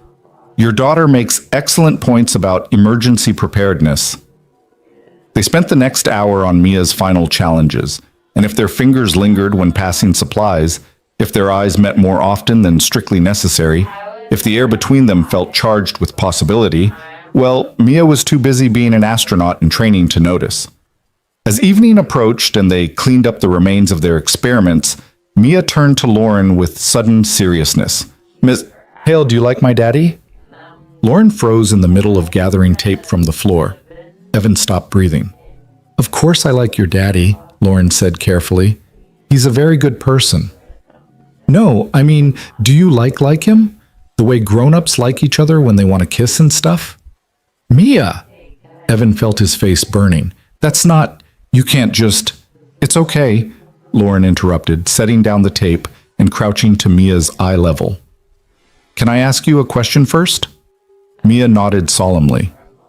How would you feel if I did like your daddy? Would that be okay with you? Mia considered this with the gravity of someone being consulted on matters of international importance. Will you still come over and do science experiments? Absolutely. Will you still help with my school projects? Whenever you need me. Will you be nice to Daddy and not make him sad? Lauren's expression softened. I promise to do my very best to make your daddy happy, not sad. Then it's okay. You can like him, but you have to promise one more thing. What's that? You have to promise that if you ever stop liking him, you'll tell us instead of just disappearing. Because Mommy disappeared and it was really hard and I don't want that to happen again. Evan's chest constricted. He wanted to intervene, to save Lauren from having to navigate his daughter's grief, but Lauren just pulled Mia into a hug. I promise, she said quietly, if anything ever changes, I will tell you both. No disappearing, okay? Okay. Mia hugged her back, then pulled away with her characteristic quick emotional shifts. Can we have brownies now? Daddy promised we could make brownies. Brownies sound perfect, Lauren said, standing and discreetly wiping at her eyes. They made brownies together in Evan's kitchen, the three of them working in comfortable coordination that felt practiced despite its newness. Mia explained the proper chocolate-to-batter ratio with the authority of a seasoned baker. Lauren helped measure ingredients with precision while Evan handled the actual oven operation. "This is nice," Lauren said quietly, while Mia was distracted by licking the spoon. "This whole day. Thank you for letting me be part of it. Thank you for being willing to participate in a 7-year-old's astronaut fantasies. Are you kidding? This was the best Sunday I've had in years." She paused, then added even more quietly, "Evan, about what Mia asked, you don't have to explain anything. I want to, because she deserves honesty, and so do you." Lauren set down the measuring cup and turned to face him fully. "I do like you. More than is probably wise given our professional relationship and the complexity of our situations. But I also don't want to rush into anything or make promises I can't keep. Can we just see where this goes, take it slow, figure things out as we go?" "I'd like that," Evan said. "Though I should warn you, I'm terrible at slow. I fall hard and fast. It's one of my less endearing qualities." "I'll keep that in mind." She smiled, small and genuine. "For now, how about we focus on not burning the brownies and see what happens?" "Deal." The brownies emerged from the oven perfectly. Crispy edges, gooey center, the kind of chocolate density that made Mia declare them restaurant quality. They ate warm brownies with ice cream, while Mia regaled them with increasingly elaborate plans for her future space station, which apparently needed to accommodate both astronauts and rescued penguins. When Lauren finally left, well past Mia's usual bedtime, she paused on the porch and reached for Evan's hand. The gesture was tentative, questioning, and when he laced his fingers through hers, her whole face lit up. "See you at work tomorrow," she said. "This is going to be complicated, isn't it?" "Probably catastrophically so, but I'm finding I don't care as much as I should." "Me neither." She squeezed his hand once, then let go and walked to her car. Evan watched her drive away, then returned inside to find Mia already in her pajamas, grinning at him with insufferable smugness. "You like her too," she announced. "I can tell." "Yes, I do." "Good. Now we can be a family again. Not the same family as before, but a new kind. Hannah's sister says that's called a blended family." "We're not a family yet, sweetheart. Ms. Hale and I are just figuring things out." "But you will be. I can tell." She hugged him goodnight, completely confident in her predictions. Hannah's sister is never wrong about these things. Evan tucked her in, kissed her forehead, and retreated to his own room where he lay awake thinking about Lauren's hand in his, about Mia's casual acceptance, about the terrifying possibility that maybe, just maybe, they were building something real from the wreckage of their separate griefs. His phone buzzed. Lauren, home safe. Still thinking about egg trajectories and brownie recipes and 7-year-olds with excellent instincts. She's already planning the wedding. Hannah's sister's influence? Obviously. For what it's worth, I'm not opposed to the general concept. Eventually, when we figure out what we're doing. Evan stared at that message for a long time, his heart doing complicated things in his chest. Me neither. Good night, Lauren.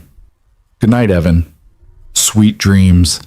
He set down his phone and smiled into the darkness, and for the first time since Sarah died, the future felt like something to look forward to, rather than just survive. The following weeks unfolded with a careful balance that required more coordination than either Evan or Lauren had anticipated. At work, they maintained professional distance, polite, appropriate, nothing that would raise eyebrows among colleagues who were already too interested in their boss's improved mood. But away from the office, something deeper was taking root. Lauren started coming over on Wednesdays too, claiming she needed to escape her condo's oppressive silence midweek. She'd arrive with takeout or ingredients for dinner, rolling up her sleeves to help Mia with homework while Evan finished up work emails. The domesticity of it should have felt strange. His boss chopping vegetables in his kitchen, discussing multiplication tables with his daughter. But instead it felt inevitable, like pieces of a puzzle finally clicking into place. Carry the two. Lauren was saying one Wednesday evening, leaning over Mia's math worksheet with the same focused intensity she brought to multi-million-dollar projects. What does that give you? 47, Mia announced triumphantly. Exactly right. See? You're better at this than you think. Evan watched from the stove where he was attempting to not burn the stir-fry, marveling at how naturally Lauren had integrated into their routine. She knew where they kept the extra pencils now, knew that Mia needed encouragement rather than pressure, knew to check if Evan had remembered to take the chicken out of the freezer before starting dinner. Daddy forgot again, didn't he? Mia stage whispered to Lauren, looking at the still frozen chicken on the counter. I can hear you, Evan called, and I was going to remember, eventually. We're ordering pizza, Lauren decided, already pulling out her phone. The usual? The fact that they had a usual pizza order said everything about how quickly this had become normal. Evan nodded, turned off the stove, and joined them at the table where Mia was now drawing elaborate margin decorations on her completed homework. Ms. Hale, can I ask you something? Mia said, not looking up from her artwork. Of course. When you and your husband were married, did you know right away that you loved him? Or did it take a while? Lauren's hand stilled on her phone. Evan tensed, ready to intervene, but Lauren's voice when she spoke was steady and thoughtful. It took a little while. We met at a construction site. I was a junior architect. He was the site manager. I thought he was too confident and he thought I was too bossy. But we kept working together and eventually we realized that what we thought was annoying was actually what we needed. He kept me grounded, and I kept him ambitious. So you didn't like him at first? Not at first, no. Sometimes the best relationships start as something else and grow into love. Mia considered this, then looked meaningfully at Evan. Like you and Daddy. Mia, Evan warned gently. What? It's true. You didn't like Ms. Hale when she was just your boss, but now you do. Lauren caught Evan's eye, a smile tugging at her lips. Your daughter makes an excellent point about relationship evolution. Hannah's sister says relationships are like science experiments. You have to observe the data before drawing conclusions. Hannah's sister is going to grow up to be either a therapist or a reality TV producer, Evan muttered. The pizza arrived, and they ate at the kitchen table with the comfortable chaos that had become their Wednesday evening tradition. Mia provided running commentary on the social dynamics of second grade, while Lauren and Evan exchanged glances that said more than words, shared amusement at Mia's observations, quiet appreciation for this pocket of normalcy they'd carved out, cautious hope that maybe this could actually work. After Mia went to bed, Lauren and Evan found themselves on the couch with the kind of careful distance that had become harder to maintain with each passing week. The space between them felt charged, full of things unsaid. I should probably go, Lauren said, not moving. Probably, Evan agreed, also not moving. It's late, and we have that early meeting tomorrow. We do. Neither of them moved. Outside, a car drove past. The refrigerator hummed, normal sounds that felt surreal against the weight of what was building between them. Evan, Lauren said quietly, I need to tell you something. His stomach dropped. Here it was. The moment she came to her senses, realized this was too complicated, too risky. Okay. I talked to HR today, hypothetically, about workplace relationships and proper disclosure protocols. Evan's heart started beating again. Hypothetically, they have policies, guidelines. As long as there's transparency and no direct supervisory relationship, it's not prohibited. Complicated, yes, but not impossible.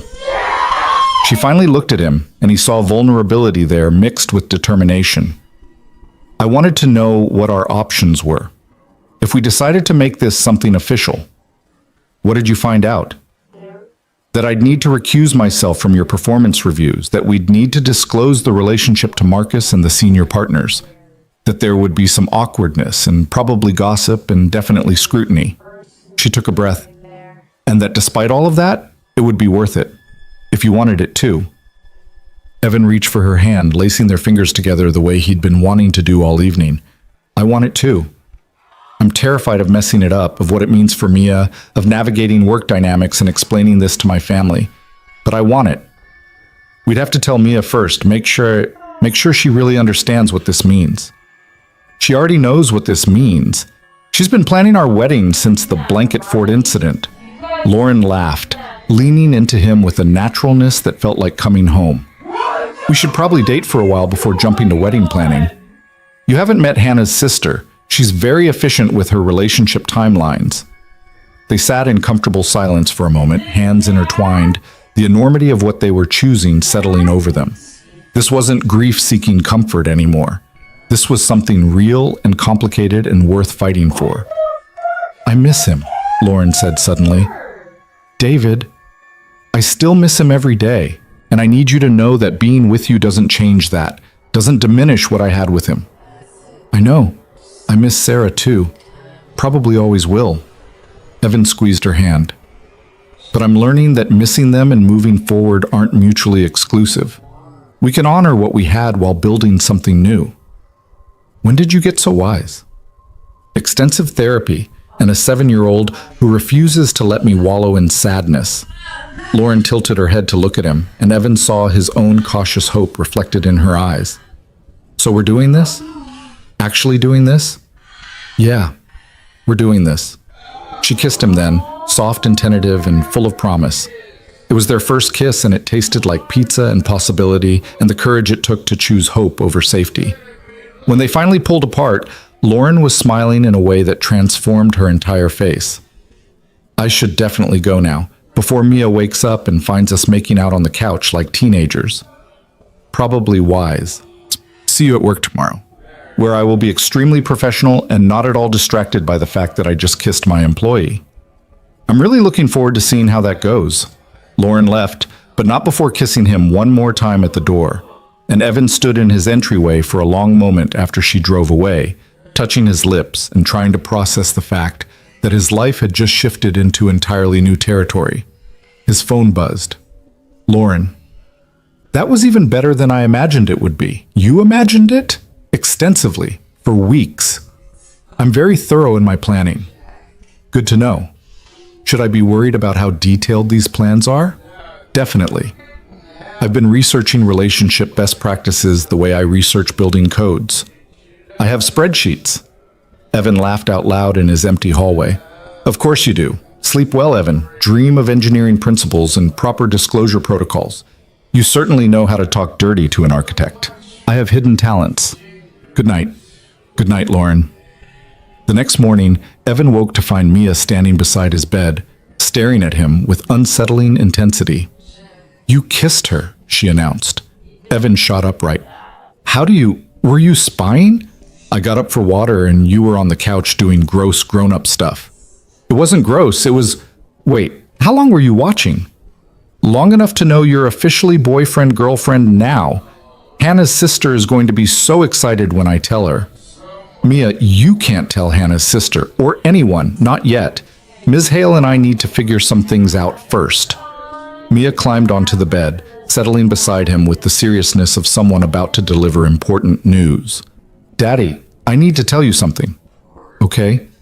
I'm happy you found Ms. Hale. I really am.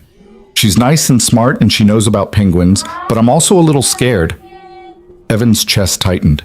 Scared of what, sweetheart? What if she leaves? What if she decides she doesn't want to be part of our family, and then we're sad again? I don't want to be sad again, Daddy. He pulled her close, breathing in the scent of her strawberry shampoo. I can't promise that won't happen. Life doesn't come with guarantees, but I can promise that Ms. Hale cares about us. Both of us. And she's not going to disappear without telling us. Remember what she promised you? That she'd tell us if anything changed. No disappearing. Exactly. And Ms. Hale keeps her promises. It's one of the things I like most about her. Mia was quiet for a moment, processing.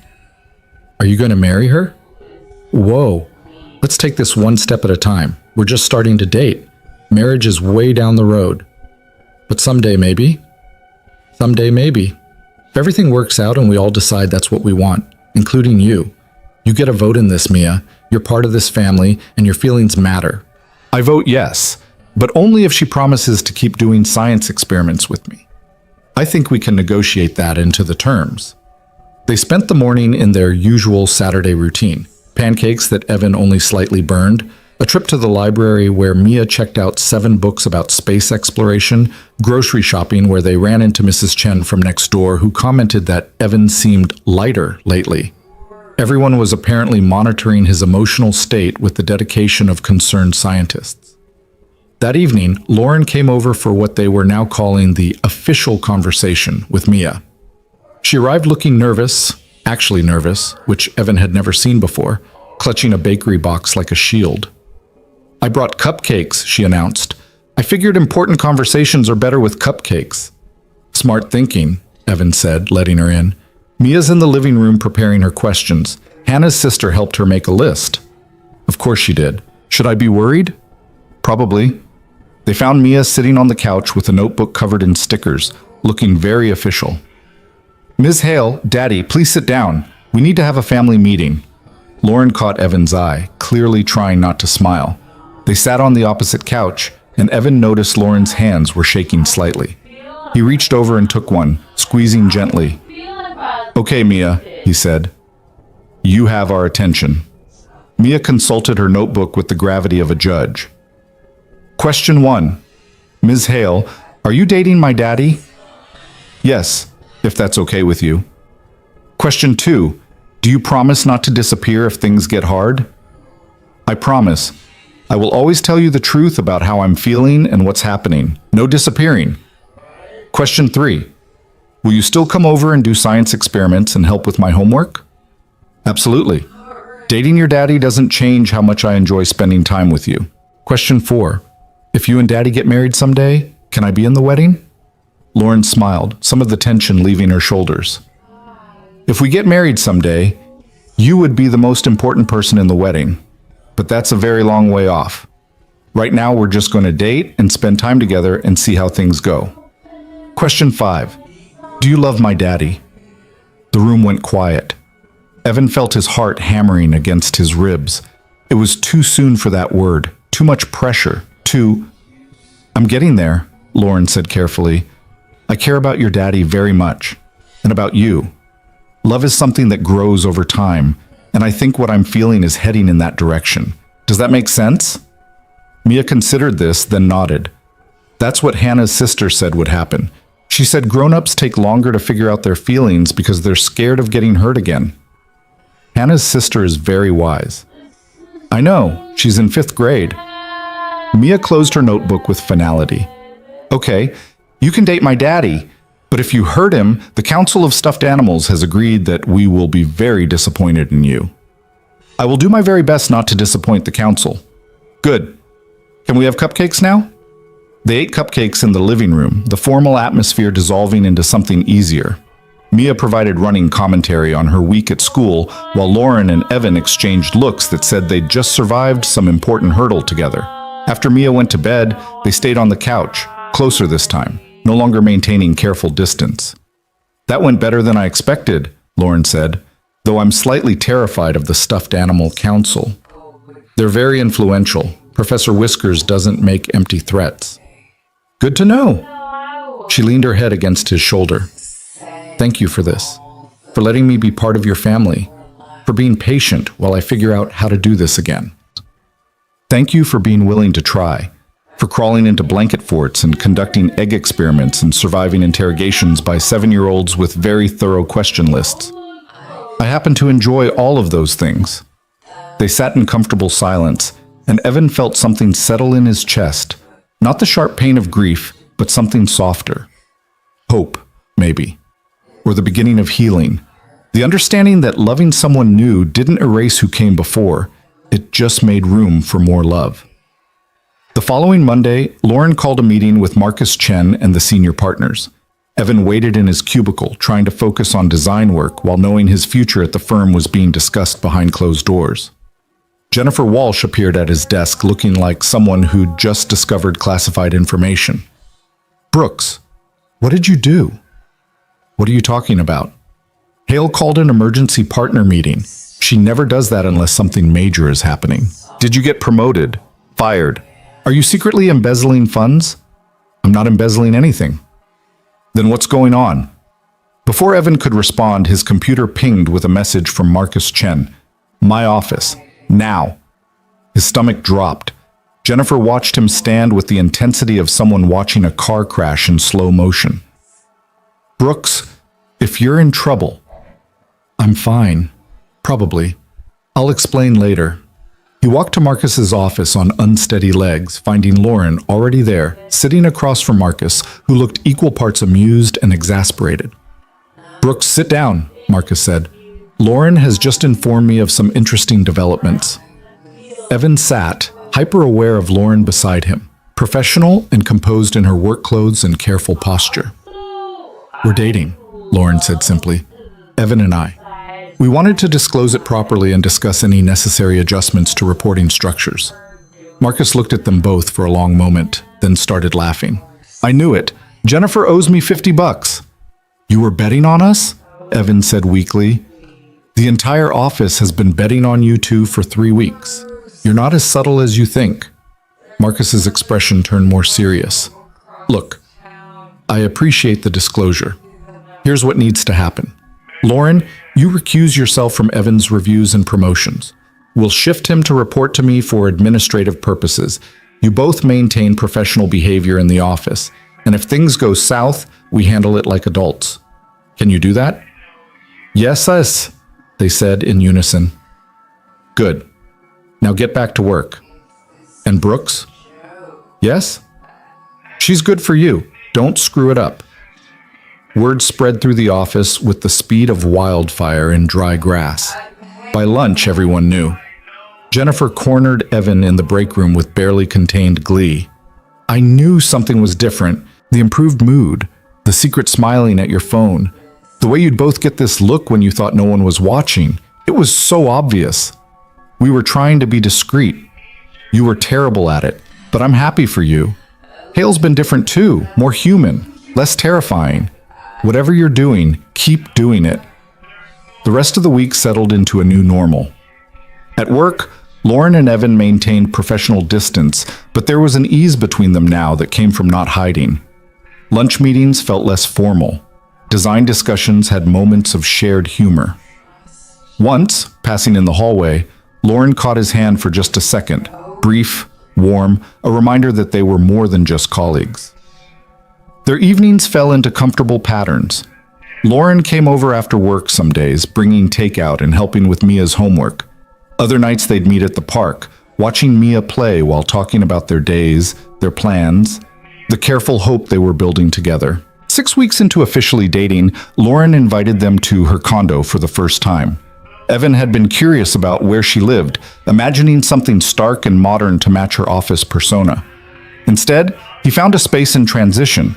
Half the rooms still looked untouched and sterile, but her living room had clearly been recently renovated with warm colors and comfortable furniture that looked actually sat in.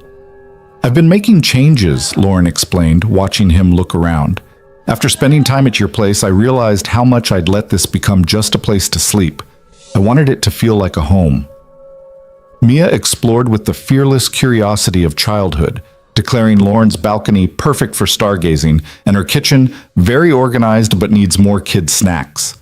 They made dinner together, pasta from scratch because Lauren insisted on doing things properly, and Evan watched her teach Mia how to knead dough, their hands working together, flour dusting both their faces. The domesticity of it made his chest ache in the best way. After dinner, while Mia was distracted by a nature documentary about penguins, Lauren pulled Evan onto the balcony where the city lights spread out below them. I've been thinking, she said, leaning against the railing beside him. That's usually dangerous. Smartass. She bumped his shoulder with hers. I've been thinking about the future, about what this looks like long term. Evan's pulse quickened. And I want this. All of it. The Wednesday dinners and the weekend science experiments and the complicated navigation of dating someone I work with. I want to see where this goes, Evan, not as a maybe or a let's see what happens, but as a genuine commitment to building something together. Are you saying what I think you're saying? I'm saying I'm all in, completely, if you are. Evan pulled her close, breathing in the scent of her perfume and pasta sauce and possibility. I'm all in. Have been since you showed up on my doorstep with coffee and curiosity. They kissed on her balcony while the city hummed below them and Mia watched penguin documentaries inside. and Evan felt the last of his carefully maintained walls crumble. This was real. This was happening. This was a future he hadn't dared to imagine 8 months ago. When they returned inside, Mia looked up from the TV with knowing eyes. "You were kissing again, weren't you?" "Possibly," Lauren admitted. "Gross, but also good. Hannah's sister says kissing is an important part of relationship development." "Hannah's sister needs to write a book," Evan muttered. The drive home was quiet, Mia falling asleep in the back seat while Evan navigated familiar streets with unfamiliar lightness in his chest. When they got home, he carried Mia to bed and found Lauren had followed them in, standing in the doorway of Mia's room with an expression he couldn't quite read. "What?" he asked softly, not wanting to wake his daughter. "Nothing, just this. You with her. The life you've built. It's beautiful, Evan. I'm honored to be part of it." They stood in the hallway outside Mia's room, and Evan realized they were at a threshold, not just of the bedroom, but of something bigger. A choice to fully integrate their lives, to move from dating to something more permanent, to build a family from the fragments of their separate losses. "Stay," he said quietly. "Not for the night. I know we're not there yet with Mia, but stay for a while. Have coffee. Talk about the future we're building."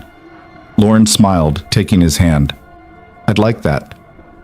They talked until past midnight, sitting in his kitchen with cold coffee and warm hope, planning a future that honored their pasts while embracing new possibilities. And when Lauren finally left, Evan stood on his porch watching her taillights disappear, knowing with absolute certainty that the accidental text that started this all was the best mistake he'd ever made. 3 months into their relationship, Evan woke to find Mia standing beside his bed again, but this time her expression was troubled rather than triumphant.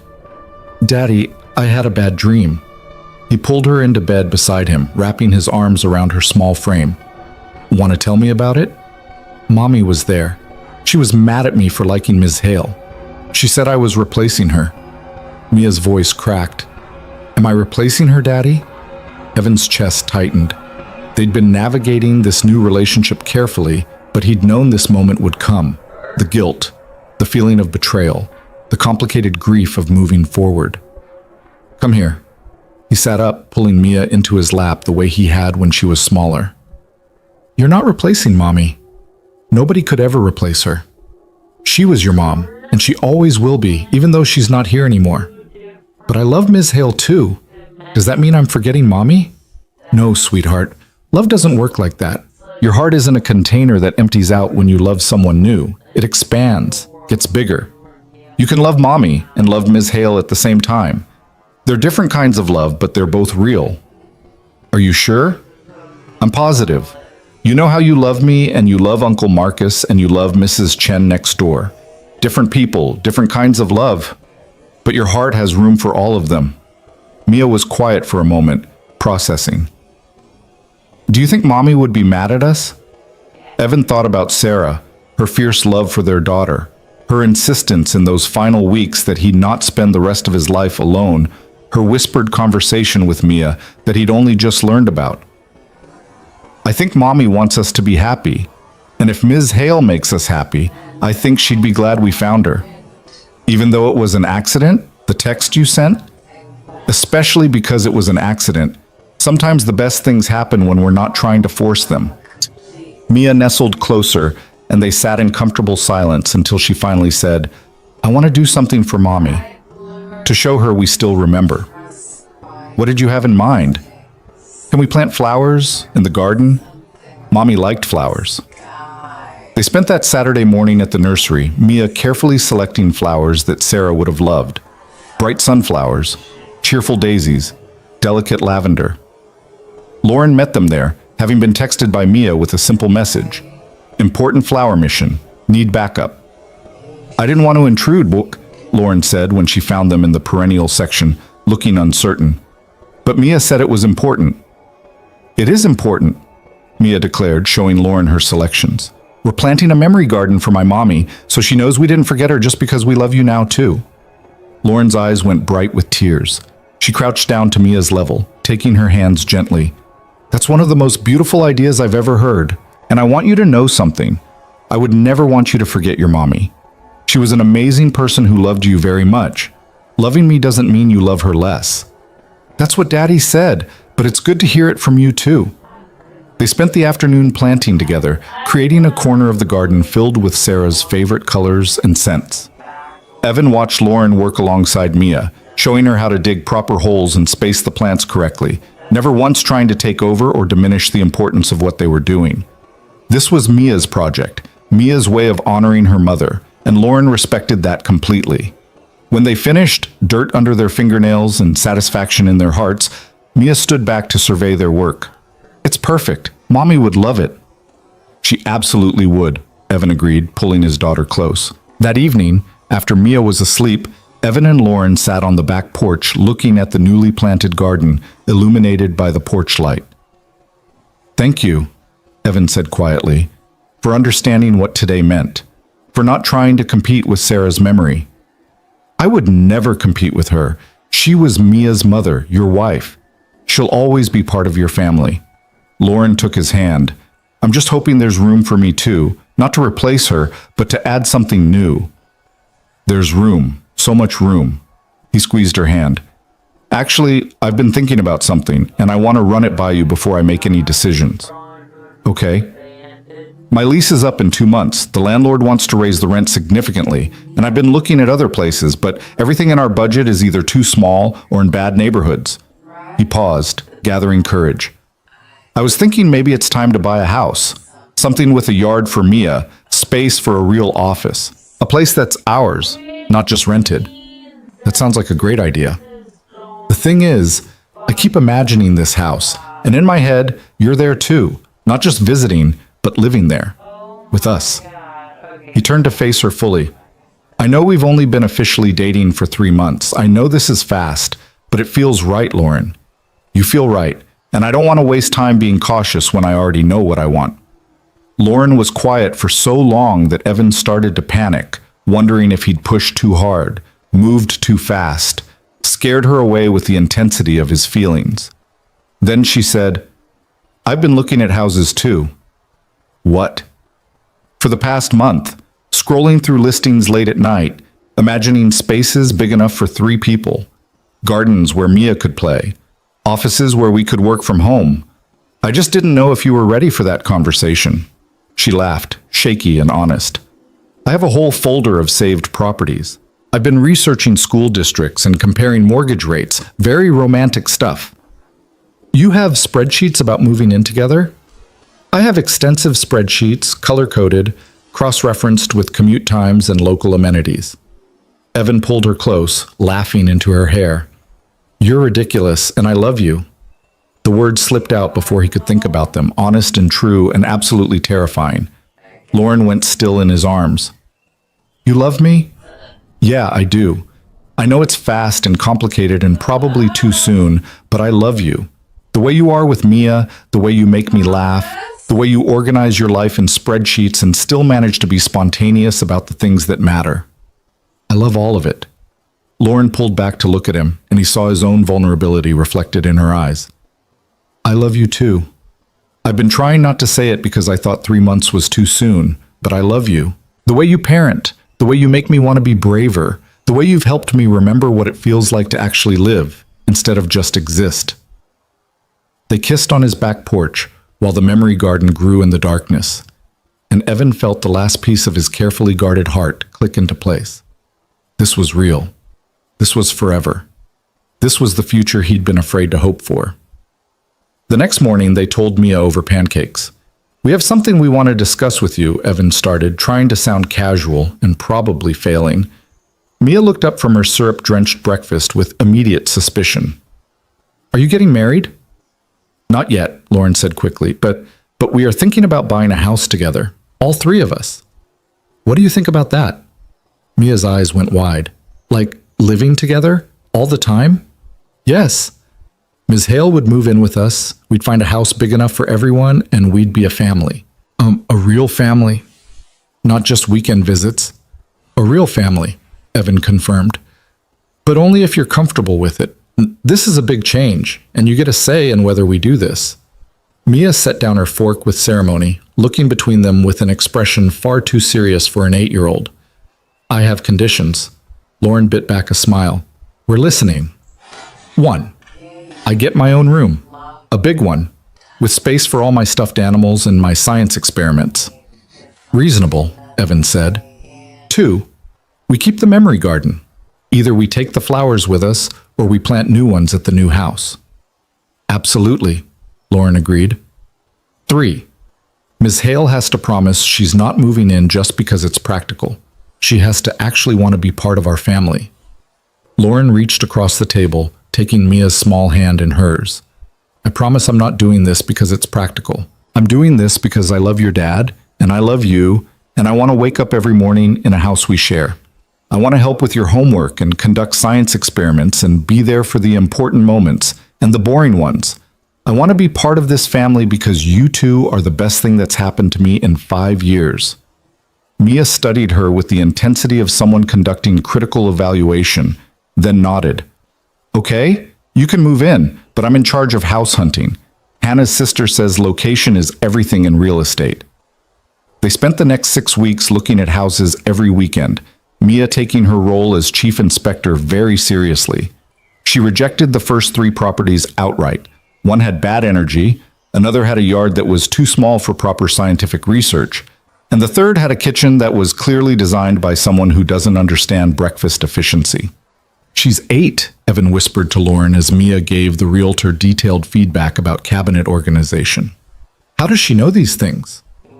Hannah's sister is apparently also studying interior design, Lauren whispered back.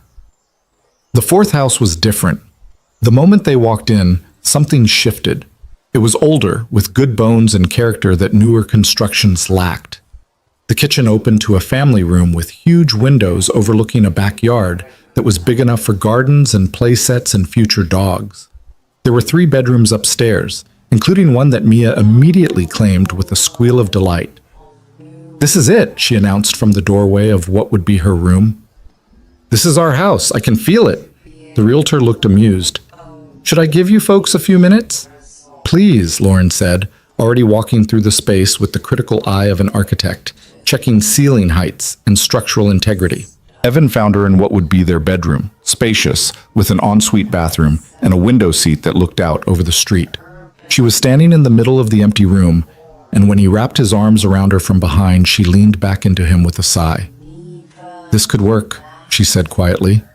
Good bones, solid construction, the layout is excellent for our needs. Are we really doing this? I think we are. If Mia approves, and if you're sure this is what you want. Evan turned her to face him. I've never been more sure of anything. Well, except marrying Sarah and having Mia, but this is the 3rd most sure I've ever been. 3rd most sure, that's romantic. I'm a work in progress. They made an offer that evening. It was accepted 2 days later. The next month passed in a blur of paperwork, inspections, and slowly combining their lives. Lauren gave notice at her condo. Evan coordinated with Marcus about the logistics of moving. Mia designed elaborate floor plans for her new room that may have violated several laws of physics. The week before the move, Evan's brother Marcus finally flew out to meet Lauren. He'd been supportive over the phone, but insisted on seeing them together before they took this enormous step. So you're the woman who's making my brother reorganize his entire life, Marcus said when they met for dinner, his tone friendly but assessing. I prefer to think of it as collaborative life optimization, Lauren replied smoothly. She has spreadsheets, Mia informed her uncle seriously.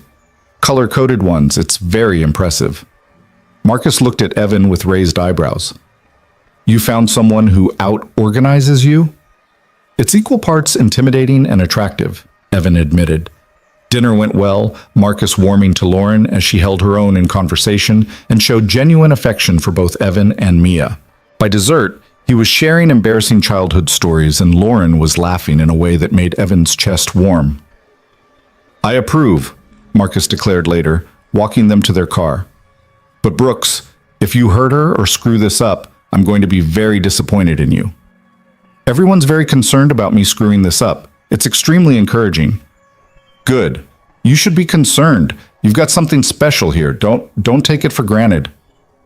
Moving day arrived with the chaos of cardboard boxes and rented trucks and friends who'd volunteered to help.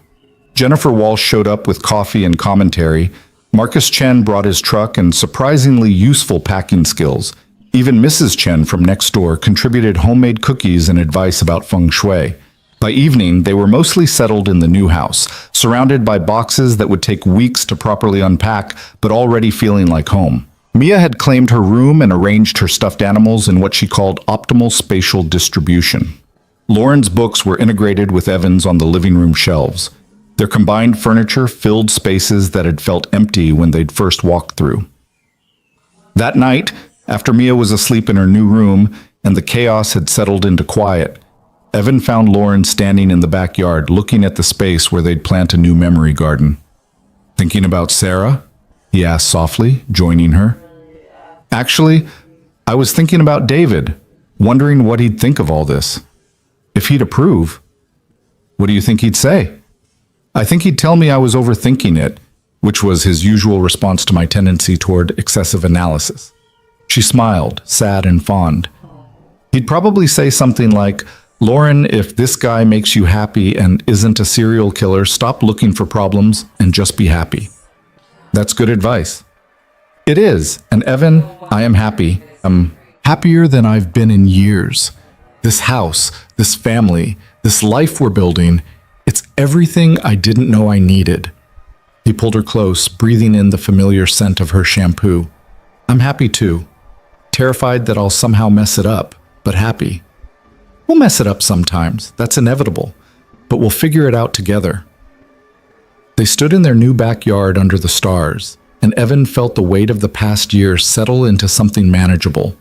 The grief was still there, probably always would be, but it had transformed into something gentler, a bittersweet gratitude for what was, rather than sharp longing for what could never be again. 4 months after moving in, on a Sunday morning that started like any other, Evan woke to find both Lauren and Mia missing from the house. Panic flared briefly until he found a note on the kitchen counter in Mia's careful handwriting. "Gone to get surprised. Be back soon. Don't worry. Love, Mia and Mom." Mom. Evan stared at that word for a long time, his throat tight with emotion. Mia had been calling Lauren by her first name since they'd moved in, occasionally Ms. Hale when she was being formal or funny, but never Mom. They returned an hour later, Mia bursting through the door with the barely contained excitement of someone with a secret. "Daddy, we got you something." "Well, Lauren got it, but I helped pick it out." Lauren followed more sedately, holding a small box and looking nervous in a way that reminded Evan of their first real date months ago. "What's going on?" he asked, looking between them. "Lauren has something to ask you," Mia announced. "And I already said yes, so if you say no, you'll be outvoted." "Mia," Lauren said gently, "we talked about this. Your dad gets to make his own choice." "But he's going to say yes, obviously." Lauren took a breath, set the box on the kitchen counter, and took Evan's hands. "I know we've only been living together for 4 months. I know some people would say this is too fast, but I also know that I love you, and I love Mia, and I want to spend the rest of my life with both of you. So I'm asking, will you marry me?" Evan's brain short-circuited. "You're... what?" "I'm proposing. I know traditionally the man asks, but I've never been very good at traditional. And I have a ring, except it's not quite ready yet because we're having it custom made to incorporate a stone from Sarah's wedding ring, which I hope is okay because Mia thought..." Evan kissed her, cutting off her nervous rambling with all the love and certainty and overwhelming emotion that was flooding through him. "Yes," he said when they finally broke apart. "Yes, I'll marry you. Obviously, I'll marry you." Mia cheered, launching herself at both of them in a hug that nearly knocked them over. They stood in their kitchen, the three of them tangled together, and Evan felt the last piece of his fractured heart heal over. Can I tell Hannah's sister?" Mia asked, muffled against their combined embrace. "She's going to lose her mind. She totally predicted this." "After we tell everyone else," Lauren said, laughing and crying at the same time. "Can I be the flower girl?" "Sweetheart, you can be whatever you want to be." "Cool. I want to be the flower girl who also gives a speech about structural engineering and family dynamics." "We'll negotiate the speech content," Evan said, still holding both of them close. They spent that Sunday calling family, Evan's brother Marcus, who claimed he'd seen this coming from the first phone call, Lauren's brothers in Boston, who demanded to meet Evan immediately, Evan's parents, who were thrilled but concerned about the speed, Lauren's mother, who just kept saying, "Finally, finally, you're happy again." The office found out Monday morning when Lauren walked in wearing an engagement ring that Evan had bought years ago for Sarah, but had given to the jeweler to be reset with stones from both their past marriages, a symbol of honoring what came before while building something new. Jennifer Walsh actually screamed. Marcus Chen hugged them both. The junior architects started a betting pool on wedding dates. "I knew it," Jennifer kept saying. "From that very first week when you both started acting weird, I knew something was happening." "We were very subtle," Evan protested. "You were terrible, but it worked out, so I forgive you." Planning a wedding while managing a household and two demanding careers should have been stressful, but somehow it felt easy. They decided on something small and intimate, just close family and friends, in the backyard of their new house, surrounded by the memory garden they'd planted together. Mia threw herself into wedding planning with the enthusiasm she brought to all major projects, insisting on being involved in every decision. She helped Lauren pick the dress. Simple and elegant, nothing like the elaborate gown Lauren had worn the first time. She worked with the florist to incorporate flowers that Sarah had loved alongside Lauren's favorites. She wrote a speech that managed to be both heartfelt and scientifically accurate about the structural integrity of blended families. 6 months after the proposal, on a perfect autumn afternoon, they gathered in their backyard. Evan's brother stood as best man. Lauren's college roommate served as maid of honor. Mia wore a dress she'd picked out herself and carried a basket of flowers with the solemnity of someone entrusted with crucial responsibilities. Before the ceremony started, Evan found a quiet moment alone in the house. He stood in front of the photo of Sarah that they'd hung in the hallway, her smiling face forever frozen at 32, before the illness, before the end. "I hope this is okay," he whispered to her image. "I hope you're not mad that I found someone else, that Mia calls her mom sometimes now. She still remembers you. We make sure of that. But Lauren's good for us. She makes us happy. And I hope, you'd be glad we're not alone anymore." He touched the frame gently, then turned to find Lauren standing in the doorway. "You okay?" she asked softly. "Yeah. Just needed a moment." She crossed to him, taking his hand. "I know this day is complicated. Joy mixed with grief, celebration tinged with loss. If you need more time—" "I don't need more time. I'm ready." He squeezed her hand. "But thank you for understanding that both things can be true.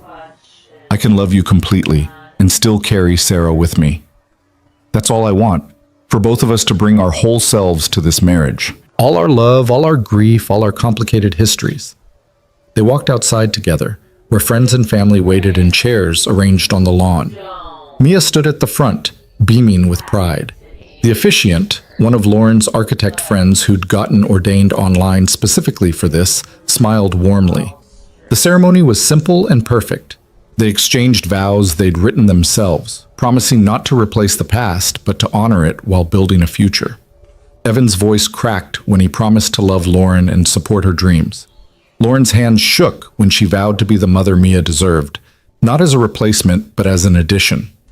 When the officiant pronounced them married, Mia cheered before anyone else, and the sound of her joy echoed across their backyard, across their memory garden, across the life they'd built from accidental texts and shared grief and the courage to try again.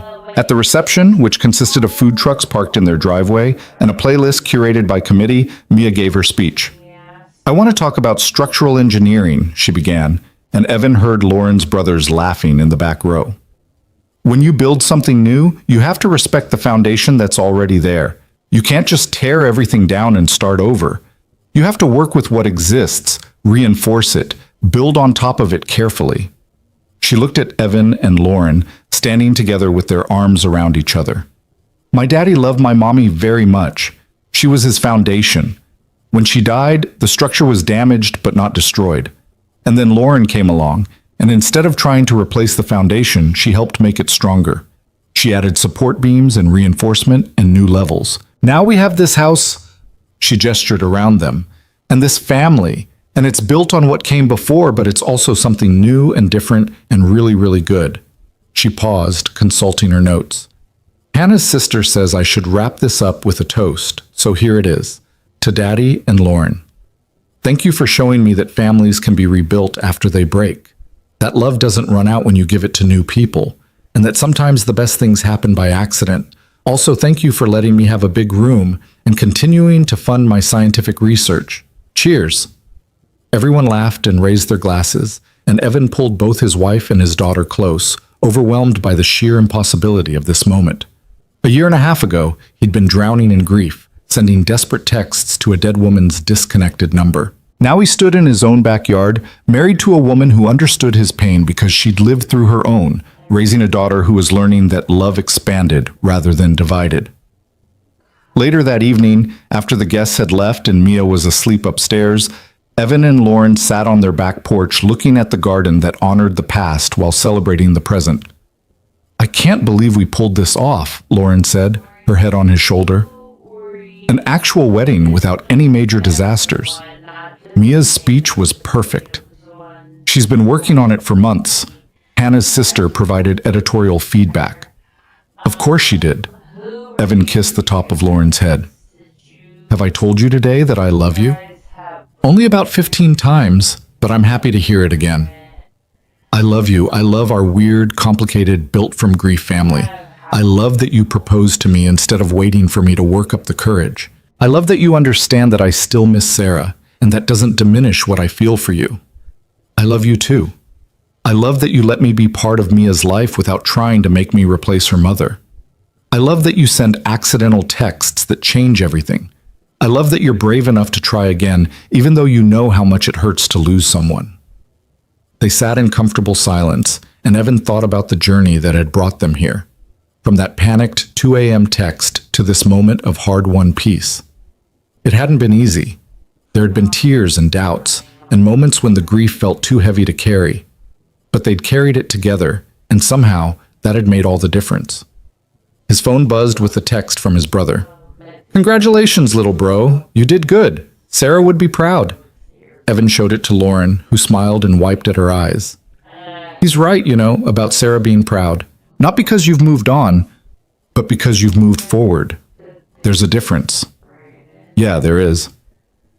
6 months into married life, they established rhythms that worked for their blended family. Wednesday nights were for family dinners, no phones allowed.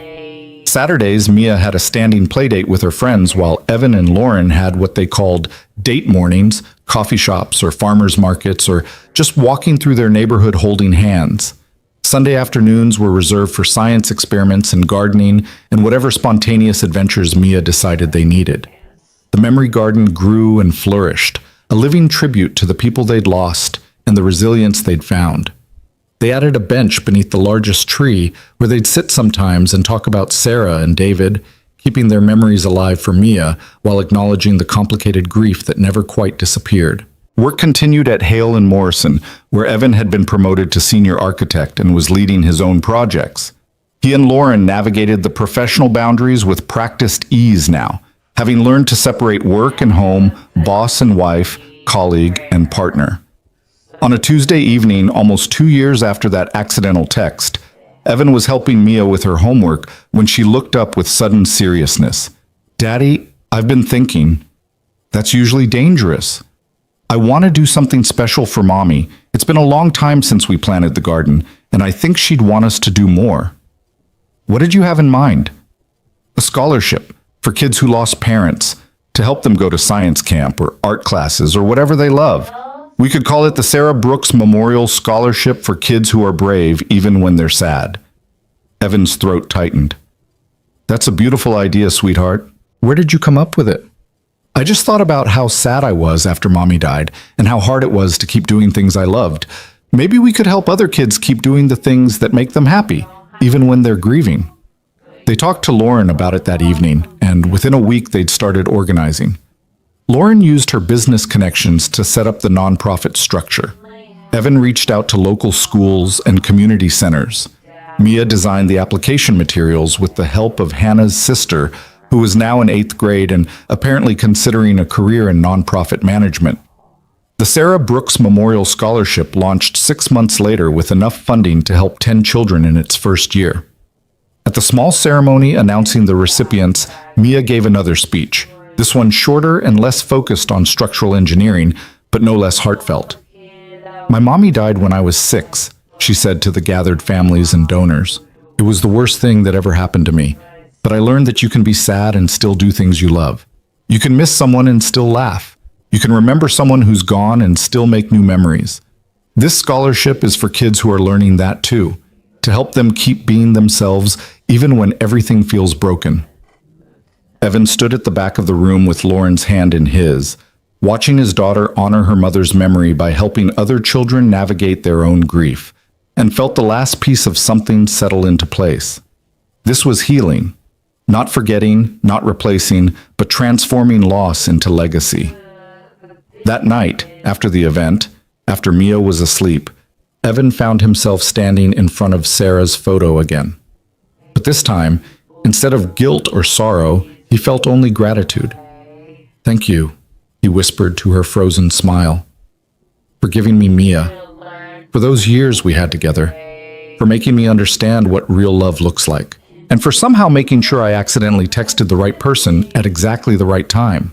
Lauren appeared beside him, as she often did during these quiet moments of remembrance. She didn't say anything, just took his hand and stood with him, honoring the woman whose absence had somehow led to her presence. "You know what I think?" Evan said finally. "I think that text wasn't really an accident. I think Sarah somehow knew I needed to reach out, that I needed someone who understood. And maybe she helped guide my fingers to the right contact." "That's a nice thought," Lauren said softly. "I mean it. The odds of accidentally texting exactly the person who would understand, who would care, who would show up with coffee and curiosity instead of judgment, that's not random. That's Sarah taking care of us even after she was gone." They stood together in front of the photograph, and Evan felt the presence of everyone who'd brought them to this moment. Sarah with her fierce love and final gifts, David with his practical advice and encouragement to be happy, Mia with her resilient heart and belief in blended families, even Hannah's sister with her mysteriously accurate predictions about relationships. 3 years after that accidental text, on a spring morning that felt like a fresh start, Evan woke to find a new text on his phone. This one from Mia, who was apparently texting from her bedroom 20 feet away. "Family meeting in the kitchen. Bring Lauren. Important announcement." They found her at the kitchen table, looking official, with a presentation board that suggested weeks of preparation. "I have decided," she announced without preamble, "that our family needs a dog." Evan and Lauren exchanged glances. "I have prepared arguments," Mia continued, flipping her board to reveal charts and graphs that would have impressed a corporate boardroom, including research on appropriate breeds for families with children, cost-benefit analysis of pet ownership, and a detailed schedule showing how I will handle all walking and feeding responsibilities. "Did Hannah's sister help with this?" Lauren asked, trying not to smile. "She's in high school now. She has more important things to do. This is all my work." They got the dog, a rescue named Professor Barkley, who Mia insisted needed a title to match Professor Whiskers. The dog completed their family in a way none of them had expected, adding chaos and joy and muddy paw prints to their carefully organized life. On the 5-year anniversary of that first accidental text, Evan and Lauren renewed their vows in the same backyard, surrounded by the same friends and family, plus a few new additions. Mia, now 13 and fully in her Hannah's sister-influenced phase, served as the officiant this time, having gotten ordained online specifically for the occasion. 5 years ago, she began, my dad sent a text to the wrong person that turned out to be exactly the right person. He was looking for my mom, who had died, and instead he found Lauren, who needed us as much as we needed her. Today we're celebrating not just their marriage, but the family we built from broken pieces. She looked at both of them with eyes that were Sarah's, but with a wisdom that was entirely her own. You taught me that love doesn't end when someone dies. It transforms, it makes room, it grows. And sometimes it sends you accidental messages that change everything. Evan thought about that text he'd sent at 2 a.m., desperate and grieving and looking for connection. He thought about Lauren standing on his porch with coffee, about blanket forts and penguin dioramas, about the courage it took to love again after losing everything. The text had said simply, "I miss you." And somehow, impossibly, it had led him here, to a wife who understood grief and hope in equal measure, to a daughter who'd learned that families could be rebuilt stronger than before, to a life that honored the past while embracing the future. As the ceremony ended and their friends cheered and Professor Barkley barked enthusiastically, Evan pulled both Lauren and Mia close, overcome with the sheer improbability of this moment. "Thank you," he said to both of them, "for taking a chance on a grieving single dad who couldn't even text the right person." "You texted exactly the right person," Lauren corrected, kissing him while Mia made exaggerated gagging sounds. "You just didn't know it yet." "Hannah's sister says the universe works in mysterious ways," Mia added. "And for once, I think she might actually be right." They stood together in their backyard, surrounded by memory gardens and new beginnings, and Evan realized that grief and joy weren't opposites. They were partners, dancing together through every moment of a life fully lived.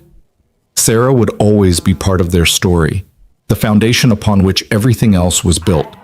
But Lauren and Mia had shown him that foundations could support new structures, that love could expand to hold both loss and hope, that accidental messages could become intentional families.